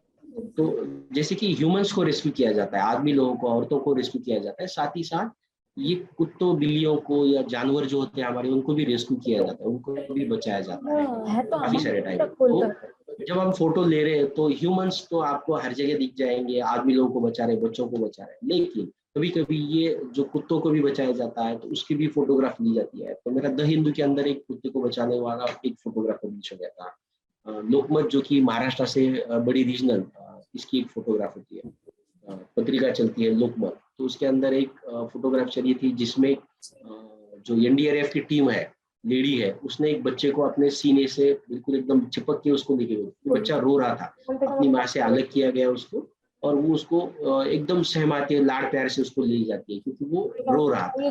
तो ये रेस्क्यू टीम का इमोशंस होता है। तो ये फोटोग्राफ के अंदर सबसे बड़ा है, इंफॉर्मेशन आप दे रहे हो, आप उसके अंदर पावर डालना चाहते हो, तो सबसे बड़ा चीज होता है कि उसके अंदर इमोशंस कैच करो। इमोशन को जब आप कैच करोगे तो आपके फोटो के अंदर ऑटोमेटिकली पावर आना चालू हो जाएगा। Until unless there is an emotion, your photo is just a flat light है, कुछ मैसेज दे रहा है, कुछ इन्फॉर्मेशन दे रहा है, बट उसके अंदर आपको पावर चाहिए, आप वो जीतना चाहते हो आप, तो उसके अंदर इमोशन आना चाहिए।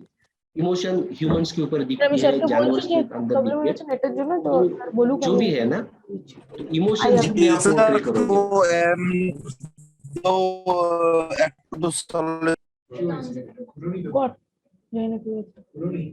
तो आपको इमोशन कैच करना है। जैसे आप इमोशन कैच करोगे, इमोशन आप कैच करोगे तो आपको ज्यादा से ज्यादा के अंदर पावर आना चालू हो जाएगा।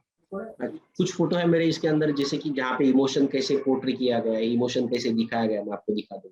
तो इमोशन उसके अंदर आना बहुत जरूरी होता है। जैसे इमोशन आ जाएगा उसके अंदर, आपका फोटो ऑटोमेटिकली बढ़िया बनता है, ज्यादा से ज्यादा लोग उसकी तरफ अट्रैक्ट हो जाएंगे, रुकेंगे, देखेंगे। अभी फ्लड के अंदर और एक चीज हो जाती है, बाढ़ आ गई, आपके यहाँ भी आती होगी, आती है बाढ़ आपके यहाँ? नो सर, नहीं सर, यहाँ पर तो नहीं। अच्छा, तो मतलब कलकत्ता साइड में नहीं आती है बाढ़? ठीक है, कोई बात नहीं। हमारे यहाँ आती है, तो बाढ़ आती है तो खाली घरों में नहीं जाती है बाढ़, तो बाढ़ कहाँ कहाँ जाती है? और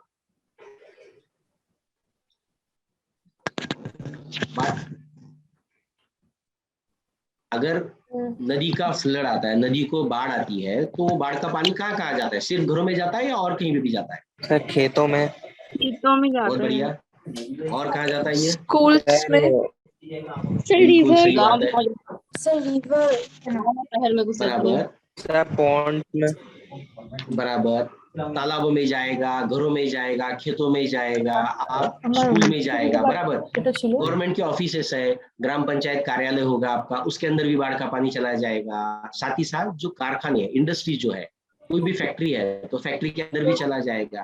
तो नुकसान कैसा कैसा हो रहा है? अब नुकसान, अभी हम लोग बाढ़ के बाद अगर हम लोग पहले तो ये दिखा सकते हैं कि घरों में पानी कैसे भर रहा है या कारखानों में, खेतों में पानी कैसे भर रहा है। दूसरी चीज हम लोग दिखा सकते हैं कि रेस्क्यू ऑपरेशन कैसे हो रहा है, कैसे उनको बचाया जा रहा है। Excuse me sir. साधन समय, हाँ बोलिए। हाँ सर, आपने जो मतलब दिया था पीपीटी, वो एक साथ हो गया है क्या? मतलब बहुत प्रॉब्लम हो जाएगा, अगर आप बोलेंगे तो मैं वो वाला शेयर कर दूंगी। ठीक है, तो हम लोग देखेंगे जैसा भी दिखता है। एनीवे, तो हम लोग क्या दिखा देंगे कि इंडस्ट्री के अंदर भी पानी जा रहा है, तो ये पानी जा रहा है, तो ये रेस्क्यू दिखाएंगे। फिर उसके बाद में हम लोग क्या दिखा सकते हैं कि डैमेज क्या क्या हो गया, किस तरीके से डैमेज, नुकसान क्या क्या हो रहा है। जान माल का नुकसान होता है तो जान चली जाती है, तो उसके अंदर सबसे पहले न्यूज में पढ़ते हो आप, तो क्या पढ़ते हो? 4 लोगों की जान गई, 10 लोगों की जान गई, बराबर। इसके साथ क्या होता है, और एक ये है कि कितने लाख रुपए का नुकसान हो गया, 5 लाख का नुकसान हो गया, 10 लाख का हो गया, 1 करोड़ का नुकसान हो गया। तो जान मान का नुकसान जो होता है तो वो आता है। तो ये आंकड़े जो चलते हैं तो ये दिखाना जरूरी होता है। तो हम लोग न्यूज़पेपर के अंदर जो पढ़ रहे हैं वो दिखना भी चाहिए। बस खाली रेस्क्यू चल रहा है तो वो नहीं हो गया, बाढ़ का पानी घरों में घुस रहा है तो वो नहीं होता है। तो हमें ये दिखाना होता है कि इसके साथ नुकसान क्या क्या हो रहा है। तो नुकसान होता है इंडस्ट्री के अंदर, वो नुकसान किस तरीके से कैसे हो रहा है। खेतों में नुकसान हो रहा है तो हमारा जो किसान खेती करता है तो खेतों में जो उसने पौधा लगाया था, जो बीज लगाया था, तो उसका नुकसान हो रहा है, तो वो नुकसान हमें दिखाना चाहिए, बराबर। तो ये नुकसान का मैपिंग होता है। हम लोग इसको बोलते हैं कि जो लॉसेस हो रहा है, जो भी डैमेज हो रहा है, तो डैमेज का मैपिंग करो, तो वो भी उसके अंदर कवर होना चाहिए। रेस्क्यू हो गया, फिर बाद में उनको शेल्टर में जहाँ पे रखा जाता है तो शेल्टर में उनका पोजीशन कैसे चल रहा है, वो कहाँ से वहां पे कैसे रह रहे हैं, क्या हो रहा है, तो वो चीजें होता है। तो शेल्टर का भी हो गया उसके अंदर। और कौन कौन से एजेंसी इसके अंदर जुड़े पड़े हैं, मतलब आम आदमी खाली अफेक्टेड है या गवर्नमेंट ऑफिसर्स भी इसके अंदर, गवर्नमेंट के जो दफ्तर है वो भी उसके अंदर फंसे पड़े हैं, तो वहां पे भी नुकसान हो रहा है, तो वो भी कैसे जूझ रहे हैं। मतलब कॉमन आदमी से लेके गवर्नमेंट ऑफिसर्स, हर कोई बाढ़ के अंदर कैसे चपेट में आ गया, बाढ़ की चपेट में, तो ये भी दिखाएंगे। तो हर एक चीज कैसे अफेक्ट कर रही है, तो इसका रेंज जो उसकी व्याप्ति है, ये कहाँ कहाँ तक कैसे फैला, और आम आदमी को लेके बड़ा अफसर तक, मतलब इंडस्ट्रियलिस्ट हो, बड़ा अफसर हो, हर कोई कैसे इससे जूझ रहा है, कैसे स्ट्रगल कर रहा है, ये याद आता है। तो इसका रेंज जो है ना, रेंज बढ़ जाता है। जब आपका फोटो के अंदर या आपकी सीरीज के अंदर रेंज बढ़ जाएगा तो ऑटोमेटिकली उसके अंदर पावर आना चालू हो जाता है। ना कि सिर्फ एक आदमी की, एक बच्चे की बात कर रहा हूँ मैं, ना एक एक रेस्क्यू हो रहा है उसकी बात कर रहा हूँ। तो यहाँ पे पिछले 3 साल के अंदर जितना भी हो गया था, तो ये पूरा दिख रहा है। त्रिजा जी,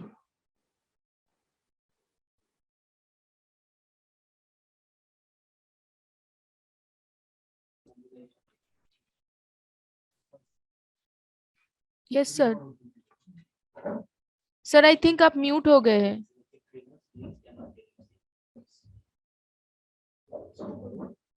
अभी ठीक है? हाँ अच्छा, ये सर। सबसे आखिरी वाला इमेज उठाओ सबसे। ये 24 वाला, हाँ ये राइट। अच्छा, तो ये साथ हो गया ये फ्लड। अभी दोनों चीजों में आपके सामने रख देता हूँ, मैं बता देता हूँ, फिर उसके बाद में हम लोग इमेजेस देखते जाएंगे। ये एक चीज हो गया फ्लड के बारे में, फ्लड कैसे अफेक्ट कर रहा है, क्या कर रहा है, मैंने आपको बता दिया। पिछले 3 साल का ये डॉक्यूमेंटेशन है, आप हर एक इमेज देख सकते हो। इमेज के अंदर वर्टिकल, हॉरिजॉन्टल, जो भी चीजें मैंने बता दी है आपको यहाँ पे समझ में आ रही है, आप बता सकते हो, ठीक है। और साथ में दूसरा एक मेरा प्रोजेक्ट है, उसके 10 इमेजेस है। पहला फ्लड का कुछ 12-14 इमेजेस है, और दूसरा वाला जो प्रोजेक्ट है उसके अंदर कुछ इमेजेस है, 10 इमेजेस। दूसरा वाला है ब्रह्मपुत्र नदी हमारी आसाम में बहती है।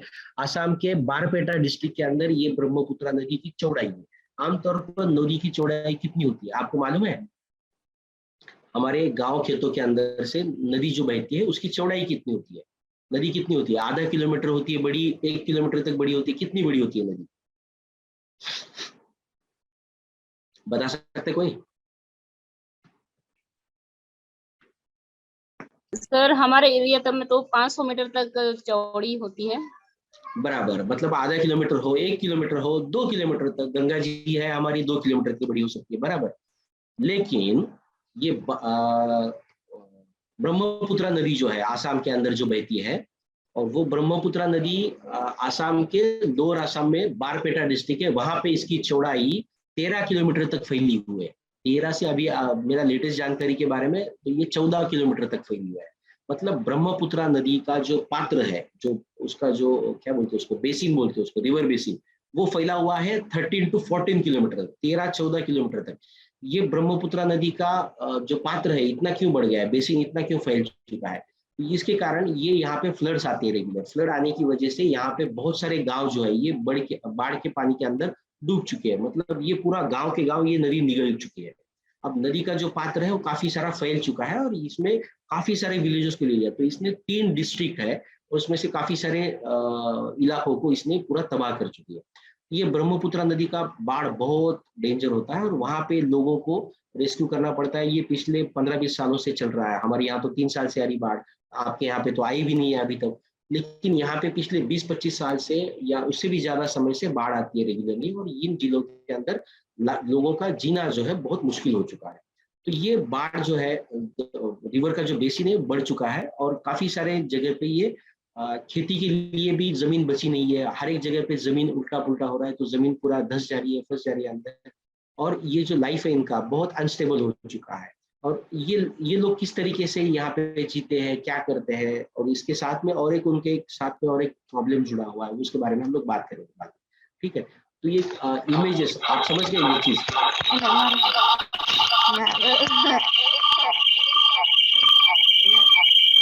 गीता जी माइक आपका, राइट, ओके। तो ये चीजें आपकी समझ में आ गई। ये दो दो प्रोजेक्ट है मेरे, जिनके बारे में मैंने आपको बता दिया। अब ये फोटोग्राफ है, दोनों का मिक्स है। तो मैं हर एक फोटो जब आएगा सामने तो मैं आपको बताऊंगा कहाँ का फोटो है। आसाम का फोटो है, बारपेटा डिस्ट्रिक्ट का, गुवाहाटी का, या फिर महाराष्ट्र का फोटो, ठीक है। ये पहला फोटो जो ब्लू दिख रहा है आपको, इसके अंदर ब्लू लाइट है। अब ये फोटो कब ली चुकी है? शाम को ली है, ये 6, साढ़े 6, 7 बजे के आसपास ली है। पूरा आसमान, सूरज डूब गया था, और लाइट जो है थोड़ा सा हल्का सा ब्लू होने लगा था, ठीक है, अंधेरा होने लगा था। एक छोटा सा बच्चा वहां पे बैठा है, एक लड़की बैठी है, वो पानी भर रही है, कपड़ा धो रही है, कुछ तो उसका चालू है। और ये लोग ज्यादातर मच्छी मारी करते हैं, मच्छियां पकड़ते हैं, और साथ ही उनकी छोटी बोट दिख रही है। तो उनका लाइफ स्टाइल है मच्छी पकड़ना है। पानी ऐसे तालाबों से, मतलब तालाब तो नहीं है, ये नदी का पानी है, बट नदी जैसे छोटे छोटे तालाबों के जरिए नदी बहती है, और जब बाढ़ आती है ये पूरा सब इसके अंदर बह जाता है, ठीक है। Madam next please, 23rd number.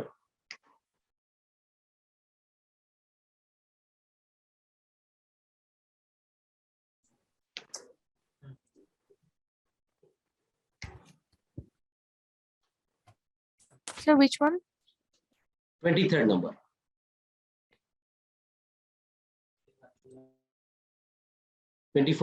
ये आ गया 23rd। अब इसको अगर जूम कर सकते हो आप, पूरा फुल स्क्रीन कर सकते हो तो बड़े बेटर हो जाएगा। यस, तो जैसे मैंने बताया ना कि एक एनडीआरएफ की रेस्क्यू टीम है, ये महाराष्ट्र से है, फ्लड का है, मेरे गांव का है फ्लड का फोटोग्राफ। ये 2019 का लिया हुआ है। एक एनडीआरएफ की टीम है, वो बच्चा एकदम छोटा सा बच्चा है, 1.5 साल का बच्चा है। पीछे भी और फोटो में दिखेगा आपको, बच्चों को रेस्क्यू किया जा रहा है। पहले बच्चे, महिलाओं को रेस्क्यू किया जाता है, फिर बाद में बूढ़े लोगों को रेस्क्यू किया जाता है।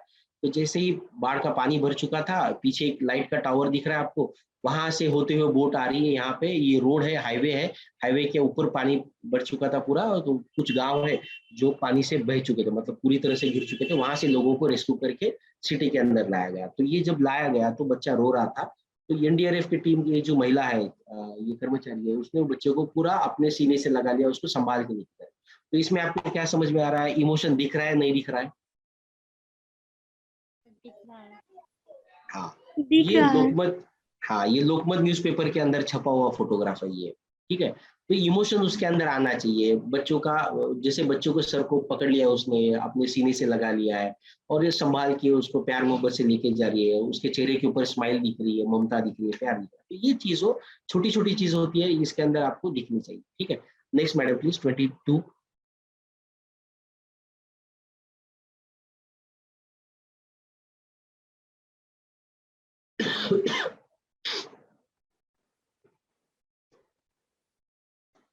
अब ये वहां से, जैसे कि आप फोटो के अंदर देख सकते हो, उनकी दादी माँ है शायद, और छोटा बच्चा है, उसकी माँ है पीछे, और कुछ बुजुर्ग लोग हैं। तो इनको जब ले आया गया तो ये इतने ट्रॉमाटाइज थे, इनके ऊपर ट्रॉमा इतना था कि पिछले 2 दिन से ये लोग पानी के अंदर, इनके घर के अंदर पानी बढ़ते जा रहा है, उनको बचाने के लिए कोई नहीं आया। तो तीसरे दिन ये लोग, जब एनडीआरएफ की टीम आ गई तो उनको बचाना चालू हो गया। तो ये पहले से बहुत डरे हुए थे, ऊपर से छलांग लगा के उनको अंदर, बोट के अंदर लाया गया।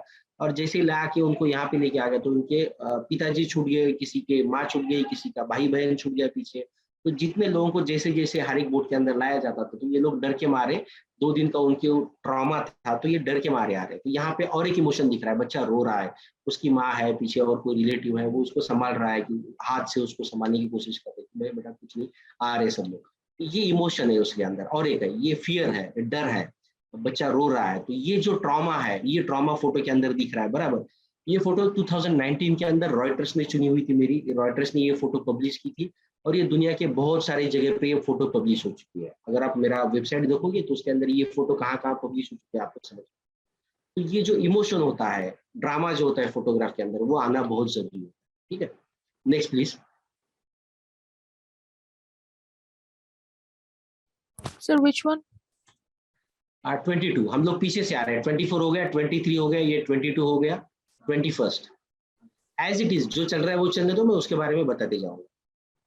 21,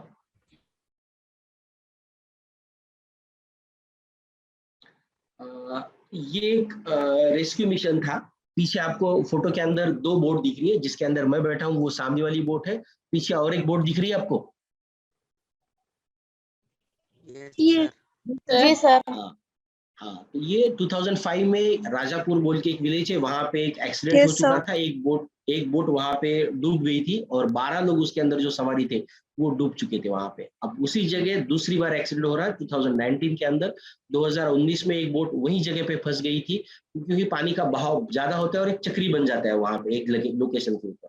तो पानी बहुत ज्यादा आता है, तो वहां से बोट उल्टी डायरेक्शन में खींच के आना बहुत दिक्कत हो जाता है, बोट चलाना दिक्कत हो जाता है। तो वो बोट का इंजन जैसे ही बंद हो जाता है तो ड्रिफ्ट करना चालू करता है, बोट एक जगह फंस जाती है। गनीमत इस टाइम ये हो गया था कि जो एनडीआरएफ की टीम थी, नेवी की टीम थी, उन्होंने रस्सी से पेड़ को बांध दिया था ताकि वो बोट आगे जाके बह ना जाए। तो वो एटलीस्ट उन्होंने उतना कर लिया था। बोट एक जगह रुकी थी लेकिन कम्युनिकेशन नहीं हो रहा था। तो मैं एक नेवी के कमांडर के साथ गया था, उसने बोला अभी हम लोग और एक रेस्क्यू करेंगे। शाम का 5:30-6 बजे का टाइम था और हम लोग गए ये टीम को रेस्क्यू करने के लिए। तो इसमें 5 सवारी थे, 5 विलेज गया और एक बोट चला रहे आदमी, और ये बोट के अंदर जो नेवी के लोग थे, पीछे वाली जो बंद पड़ी बोट, उसके अंदर बैठ गए थे। हम लोगों ने उनकी टीम को टोइंग करके लेके आए। जैसे गाड़ी बंद हो जाती है रास्ते में तो उसको टो करके लेके आए, तो वैसे हम लोगों ने रेस्क्यू टीम वाली बोट को टो करके लाया था 2019 में। ये फोटो लेके आ गया था, फिर रात को 10:30-11 बजे हम लोगों ने किया था। तो ये फोटो द हिंदू के फ्रंट पेज पे पब्लिश हो गई थी, उन्होंने स्पेशल जगह रखी थी रेस्क्यू के लिए। तो उस दिन ये अगस्त महीना था 2019 का, डेट मुझे एग्जैक्टली याद नहीं, बट उस समय ये द हिंदू के अंदर पब्लिश किया हुआ फोटो है। Next please.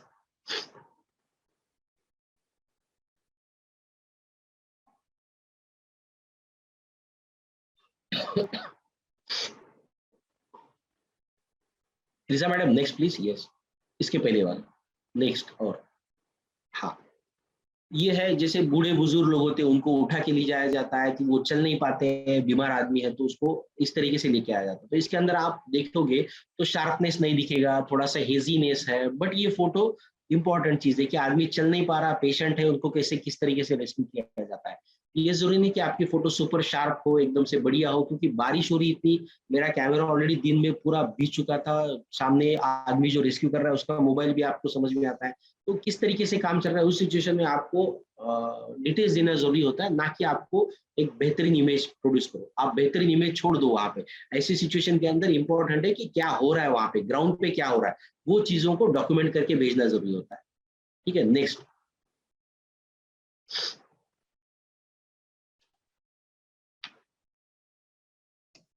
जैसे मैंने बताया ना कि आदमी लोगों को तो बचाया जा रहा है, बूढ़ों को, बच्चों को बताया जा रहा है, साथ ही साथ हमारे यहाँ गाय भैंस ज्यादा होती है, भैंस ज्यादा होती है, तो भैंस को भी बचाया जाता है। तो भैंस को कुछ लोगों ने, कुछ विलेजर्स ने अपने तीसरे माले पे चढ़ा के रखा था उनको, तो फिर वहां पे वो सेफ थी। बाकी जानवर जो होते हैं कुत्ते बिल्लियां, तो उनको बचाया जाता है। तो ये भी एक फोटोग्राफ है, ये द हिंदू के अंदर पब्लिश हो चुका था। ये फोटो कुत्ते को बचाया था, ह्यूमंस के साथ साथ कुत्ते को। ये 2020 का फोटो है, 2020 का, जब कोविड चल रहा था। तो एनडीआरएफ की टीम जो है उन्होंने मास्क पहना हुआ दिख रहा होगा आपको। ठीक है, नेक्स्ट प्लीज।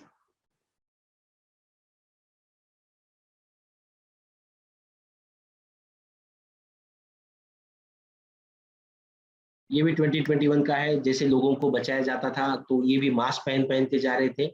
तो ये हॉरिजॉन्टल लाइन पीछे दिख रही है आपको, जो आदमी बैठा है वो सीधा है, तो ये आपको पूरा वर्टिकल हॉरिजॉन्टल बैलेंस मिल रहा है। स्काईलाइन अलग से आ रही है, जहाँ पे लोग बैठे वो अलग से आ रहा है।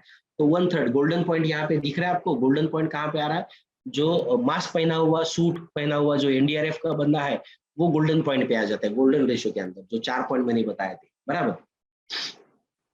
तो कंपोजिशन वाइज भी ये सही आ रहा है, एक्सपोजर वाइज सही आ रहा है, लाइट सही आ रहा है, तो ये ठीक ठाक इमेज हो सकती है। ठीक है, नेक्स्ट वाला।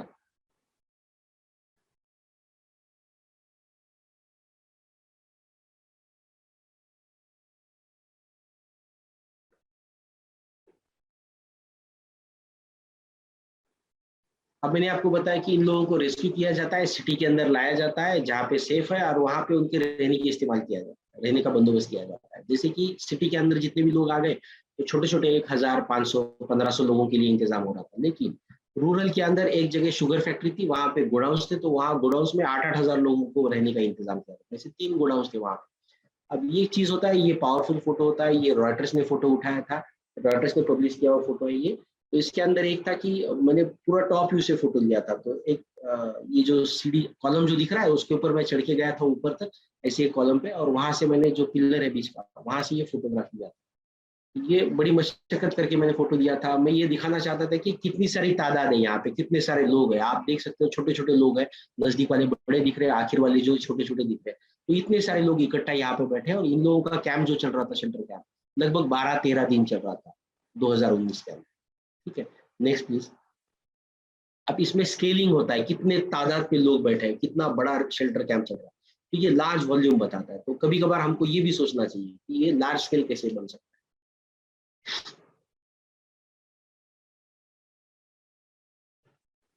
अब आप बताइए ये फोटो क्या है। सर कोई घर टूट गया है?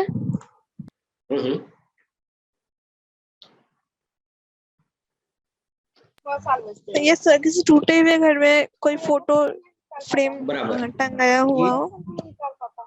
ये कच्चा मकान है, बिल्कुल सही बात है, ये कच्चा मकान है, ये घर टूट गया है। ये बाढ़ की वजह से टूटा है हमारे कोल्हापुर जिले के अंदर। और ये कच्चा मकान जो था पूरा ढह चुका है। घर के अंदर तिजोरी दिख रही है, पानी का हंडा दिख रहा है आपको, स्टील का बर्तन दिख रहा है आपको पानी का, आगे कुछ सामान कागजात बिगजात पड़े हैं, और जो दीवार पे या ऊपर जो फोटो टंगी हुई है वो नीचे आ चुकी है, बराबर। मतलब ये घर पूरा तहस नहस हो चुका है, डैमेज हो चुका है, राइट। अब फोटो में आपको कुछ इमेज दिखेगा, फोटो के अंदर आदमी स्वर्गवासी जो भी अपने घर के अंदर रहते हैं उनकी फोटो हम लोग दीवार पे टांगते हैं। तो ये आदमी जो है, अब ये फोटो देख के आप क्या सोच रहे हो? बस ये घर टूटा पड़ा है, गिरा पड़ा है, यही दिख रहा है आपको, या और भी कुछ समझ में आ रहा है?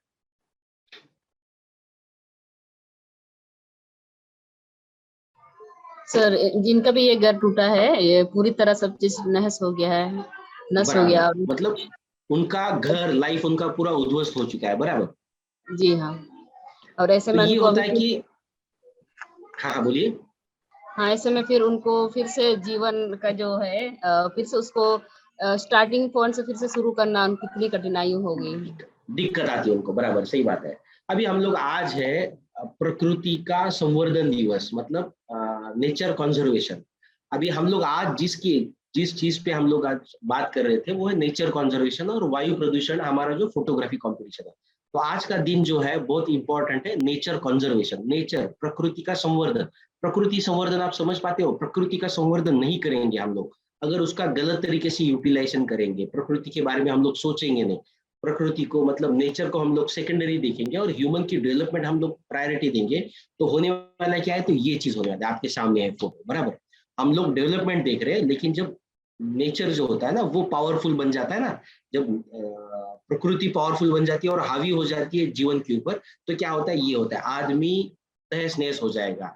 जैसे कि कोविड आ चुका है, जैसे कि हर जगह हीट वेव्स आ रही है आज की तारीख में। हीट वेव्स पता है आपको? हीट वेव्स, तापमान में वृद्धि होती है और हीट जो है ना, सूरज बहुत आग उगलता है, तो हीट वेव्स चल रही है आज की तारीख में। बारिश ज्यादा हो रहा है तो बाढ़ आ रही है बारिश के कारण। ये प्रकृति अपने प्रकोप पे है, समझो। अगर प्रकृति का प्रकोप हो जाता है तो आदमी तहस नहस हो जाएगा, उसकी डेवलपमेंट, उसका बना बनाया घर हो, उसने जो भी बनाया हो, काफी सारे बढ़िया शहर बना दिए हो, सब कुछ डूब जाएगा, सब कुछ चक्काचौर हो जाएगा और आदमी ऐसे फोटो के अंदर मर जाएगा और टंग जाएगा दीवार की, बराबर। ये समझ में आ रहा है? तो ये होता है क्रिटिकल थिंकिंग। हम लोग एक फोटो के अंदर क्या बताना चाहते हैं? हम लोग ये बताना चाहते हैं कि अगर हम लोग, आदमी अगर नेचर को रिस्पेक्ट नहीं करेगा, नेचर के बारे में सोचेगा नहीं, तो आदमी की हालत क्या होने वाली है? तस्वीर में टके हुए आदमी जैसी होने वाली है आगे जाके। तो ये एक मेरा मैसेज देने का था। ये मैंने 2019 में फोटो खींची थी। 2020 के अंदर Indian photo festival IPF Hyderabad में कंपटीशन हो गया था, पोर्ट्रेट कंपटीशन। ये पोर्ट्रेट लग रही है आपको? किसी भी आदमी की पोर्ट्रेट समझते हो आप? किसी भी आदमी का एक पोर्ट्रेट, नजदीक से लिया हुआ पोर्ट्रेट होता है। तो ये पोर्ट्रेट नहीं है, ये पोर्ट्रेट कंपटीशन में फाइनलिस्ट बन चुका था। ये तीसरी पायदान पे था ये फोटोग्राफ मेरा। ये प्राइज जीता तो नहीं है, फर्स्ट प्राइज एक को मिला था, बट ये तीसरी पायदान पे था। ये फोटो जो भी था उस समय, तो एनवायरमेंट के लिए पूरा कंपटीशन चल रहा था। तो पर्यावरण के बारे में सोच ले, पोर्ट्रेट, तो पर्यावरण के बारे में जो पोर्ट्रेट बनेगा तो उसके अंदर क्या क्या होना चाहिए? तो निसर्ग कितना, नेचर जो है कितना पावरफुल है, अब हम लोग उसके सामने कुछ भी नहीं है। हमारा तो मतलब एक बाढ़ आ जाएगी, एक तूफान आ जाएगा तो हम तहस नहस हो जाएंगे। तो हमारे पास ताकत कुछ भी नहीं है, तो हम लोगों को नेचर को रिस्पेक्ट करना चाहिए, ये मैसेज देता है, बराबर। Next please. तो ये पावरफुल फोटो है, जितने भी आप फोटो देखें उसमें अंदर से ये सबसे बढ़िया पावरफुल फोटोग्राफ बन गया।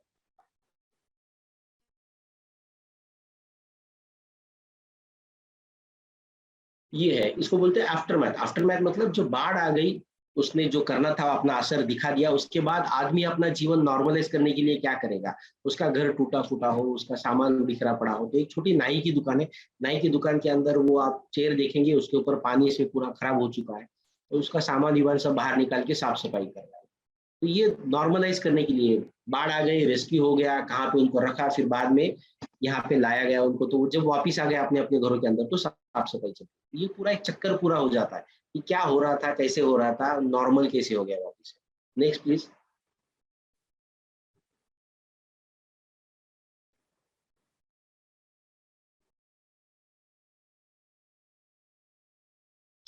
जैसे मैंने बताया कि आम आदमी खाली सफर करता है, ऐसी बात नहीं है।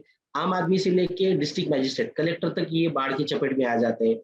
ना ये जात धर्म देखता है, ना हिंदू मुस्लिम देखता है, ना और कोई देखता है। बाढ़ जब आती है, नेचर जब आता है अपने ऊपर पे, तो हर किसी को डैमेज कर देता है। आम आदमी के घरों को उसने तहस नहस नहीं कर दिया। ये कलेक्टर ऑफिस है कोल्हापुर का, हमारा जिले का, उसको उसके अंदर भी ये लगभग 7-8 फीट का पानी भरा पड़ा था। ये कलेक्टर ऑफिस की चेयर पानी के अंदर तैर रही थी, ये कोल्हापुर के अंदर। तो ये ऑफिस का जो बाढ़ चली गई, पानी खत्म हो गया, उसके बाद में ऑफिस का जितना भी फाइल्स बिल था वो सब उन लोगों ने बाहर सूखने के लिए रख दिया। ये फोटो द हिंदू के अंदर छपी हुई है। उसके अंदर पावर तो नहीं है, बट ये चीज बताता है कि नेचर के सामने कोई छूटता नहीं, छोटा बड़ा कोई नहीं होता है। कलेक्टर हो या प्राइम मिनिस्टर हो देश का, बाढ़ जब आती है तो हर किसी को अपने साथ लेके जाती है, या फिर जो निसर्ग का प्रकोप होता है वो हर किसी के लिए समान होता है। Next please.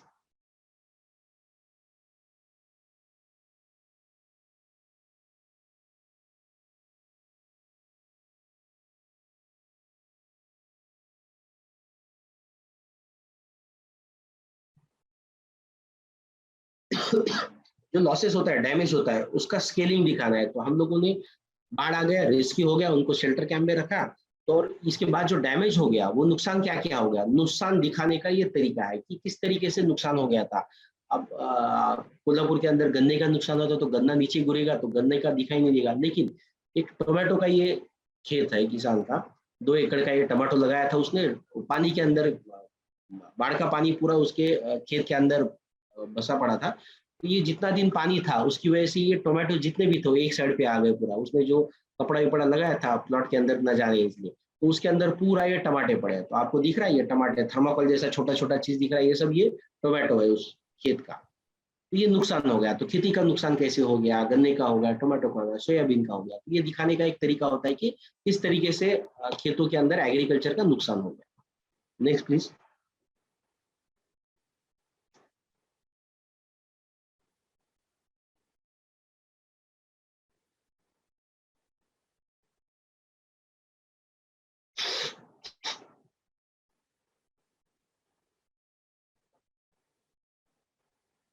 ये और एक नुकसान का एक है कि ये खाली खेतों का नुकसान नहीं करता, इंडस्ट्रीज का भी करता है। हमारे यहाँ पावर लूम से कपड़ा बनता है, तो कपड़े का जो पावर लूम है उसके अंदर भी काफी सारी पानी बाढ़ की वजह से ये पावर लूम्स खराब हो गई, तो पानी आने की वजह से ये डैमेज हो गया। तो इसका भी एक फोटोग्राफ है, मैंने हाइट से जाके कितने पावर लूम से, बड़ा सा इंडस्ट्री है पूरा, पानी बाढ़ की पानी की वजह से डैमेज हो गया है। तो ये उसका नुकसान, मतलब हम लोग कितना कितना नुकसान कर रहे हैं, क्या कर रहे हैं, तो ये दिख रहा है यहाँ। Next please.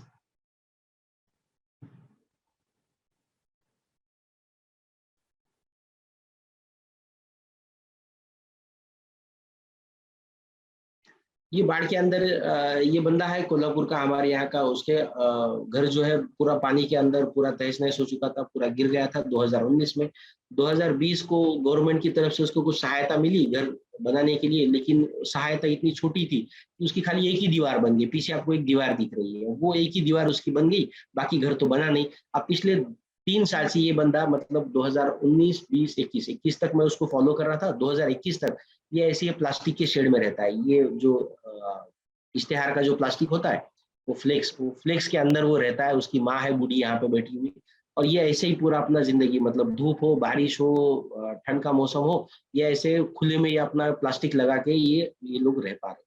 तो इनका गवर्नमेंट की तरफ से रिहेबिलिटेशन जो होना चाहिए, उनको सहायता जो आनी चाहिए, सहायता नहीं आ पाती। ये कितना कष्टमय उनका जीवन हो रहा है, बाढ़ की वजह से इनको कितनी दिक्कतें झेलनी पड़ रही है, वो आपको समझ में आए।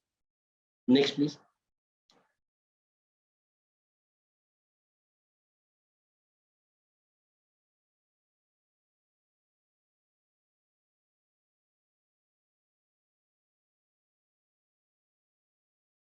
ये हर साल के लिए ये हो रहा था, मतलब हर साल बाढ़ आती है तो हर साल ये लोग टेम्पो में सामान भर भर के पूरा बाहर निकलना चालू हो जाता है हर एक गाँव के अंदर। ठीक है, नेक्स्ट प्लीज। त्रिशा जी थोड़ा फास्ट करेंगे, टाइम कम है।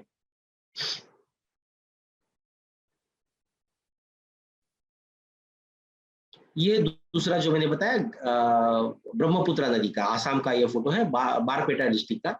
तो यहाँ पे ये आपको दिख रहा है, ये एज है इसका। ये एज यहाँ से लेके वहां तक, वहां पे अंदर अंदर आइलैंड बन जाते हैं, फिर वापस से नदी चालू होती है, फिर आइलैंड बन जाएगा। ठीक है, तो ये इस तरीके से बाढ़ आती है और ये आइलैंड बनते हैं, गिरते हैं, बनते हैं, गिरते हैं। Next please.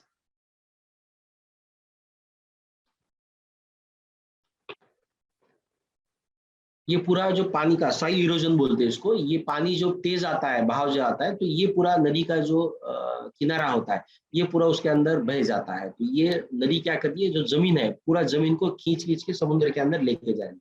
तो पानी की बहाव की वजह से जो जमीन है वो उसका इरोजन होते जा रहा है। ठीक है, जमीन की धूप बोलते हैं उसको, धूप जो होती है इरोजन, वो इरोजन के चलते यहाँ पे जमीन जो है जमीन कम होती जा रही है। जो एग्रीकल्चर नहीं कर पाते लोग, और उनका जो घर होता है, जो जमीन है, पूरी जमीन की जमीन पूरी इनकी पानी के अंदर बह के जा रही है।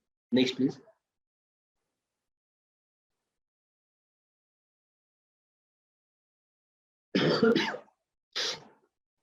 ये ऐसे बड़े बड़े टुकड़े टुकड़े गिर गिर के नदी के अंदर पूरा बह के जा रहा है।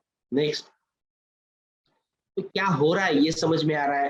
पहले 3-4 इमेजेस में आपको उसका क्या हो रहा है। यहाँ पे नदी है, पानी के अंदर ये जमीन के टुकड़े बहते जा रहे हैं, और लोग जो है एक किनारे से दूसरे किनारे, मतलब ये किनारा नदी का किनारा नहीं, ऐसे बहुत सारे नदी के किनारे, एक नदी के अंदर 15, 20, 25 किनारे आ जाएंगे आप। तो वहां से लोग यहाँ पे आने के लिए बीच में नदी को क्रॉस करके आ जाते हैं। तो इनका रोज का लाइफ है, ये बीच बीच में छोटी छोटी नावों के अंदर आ जाते हैं। Next please.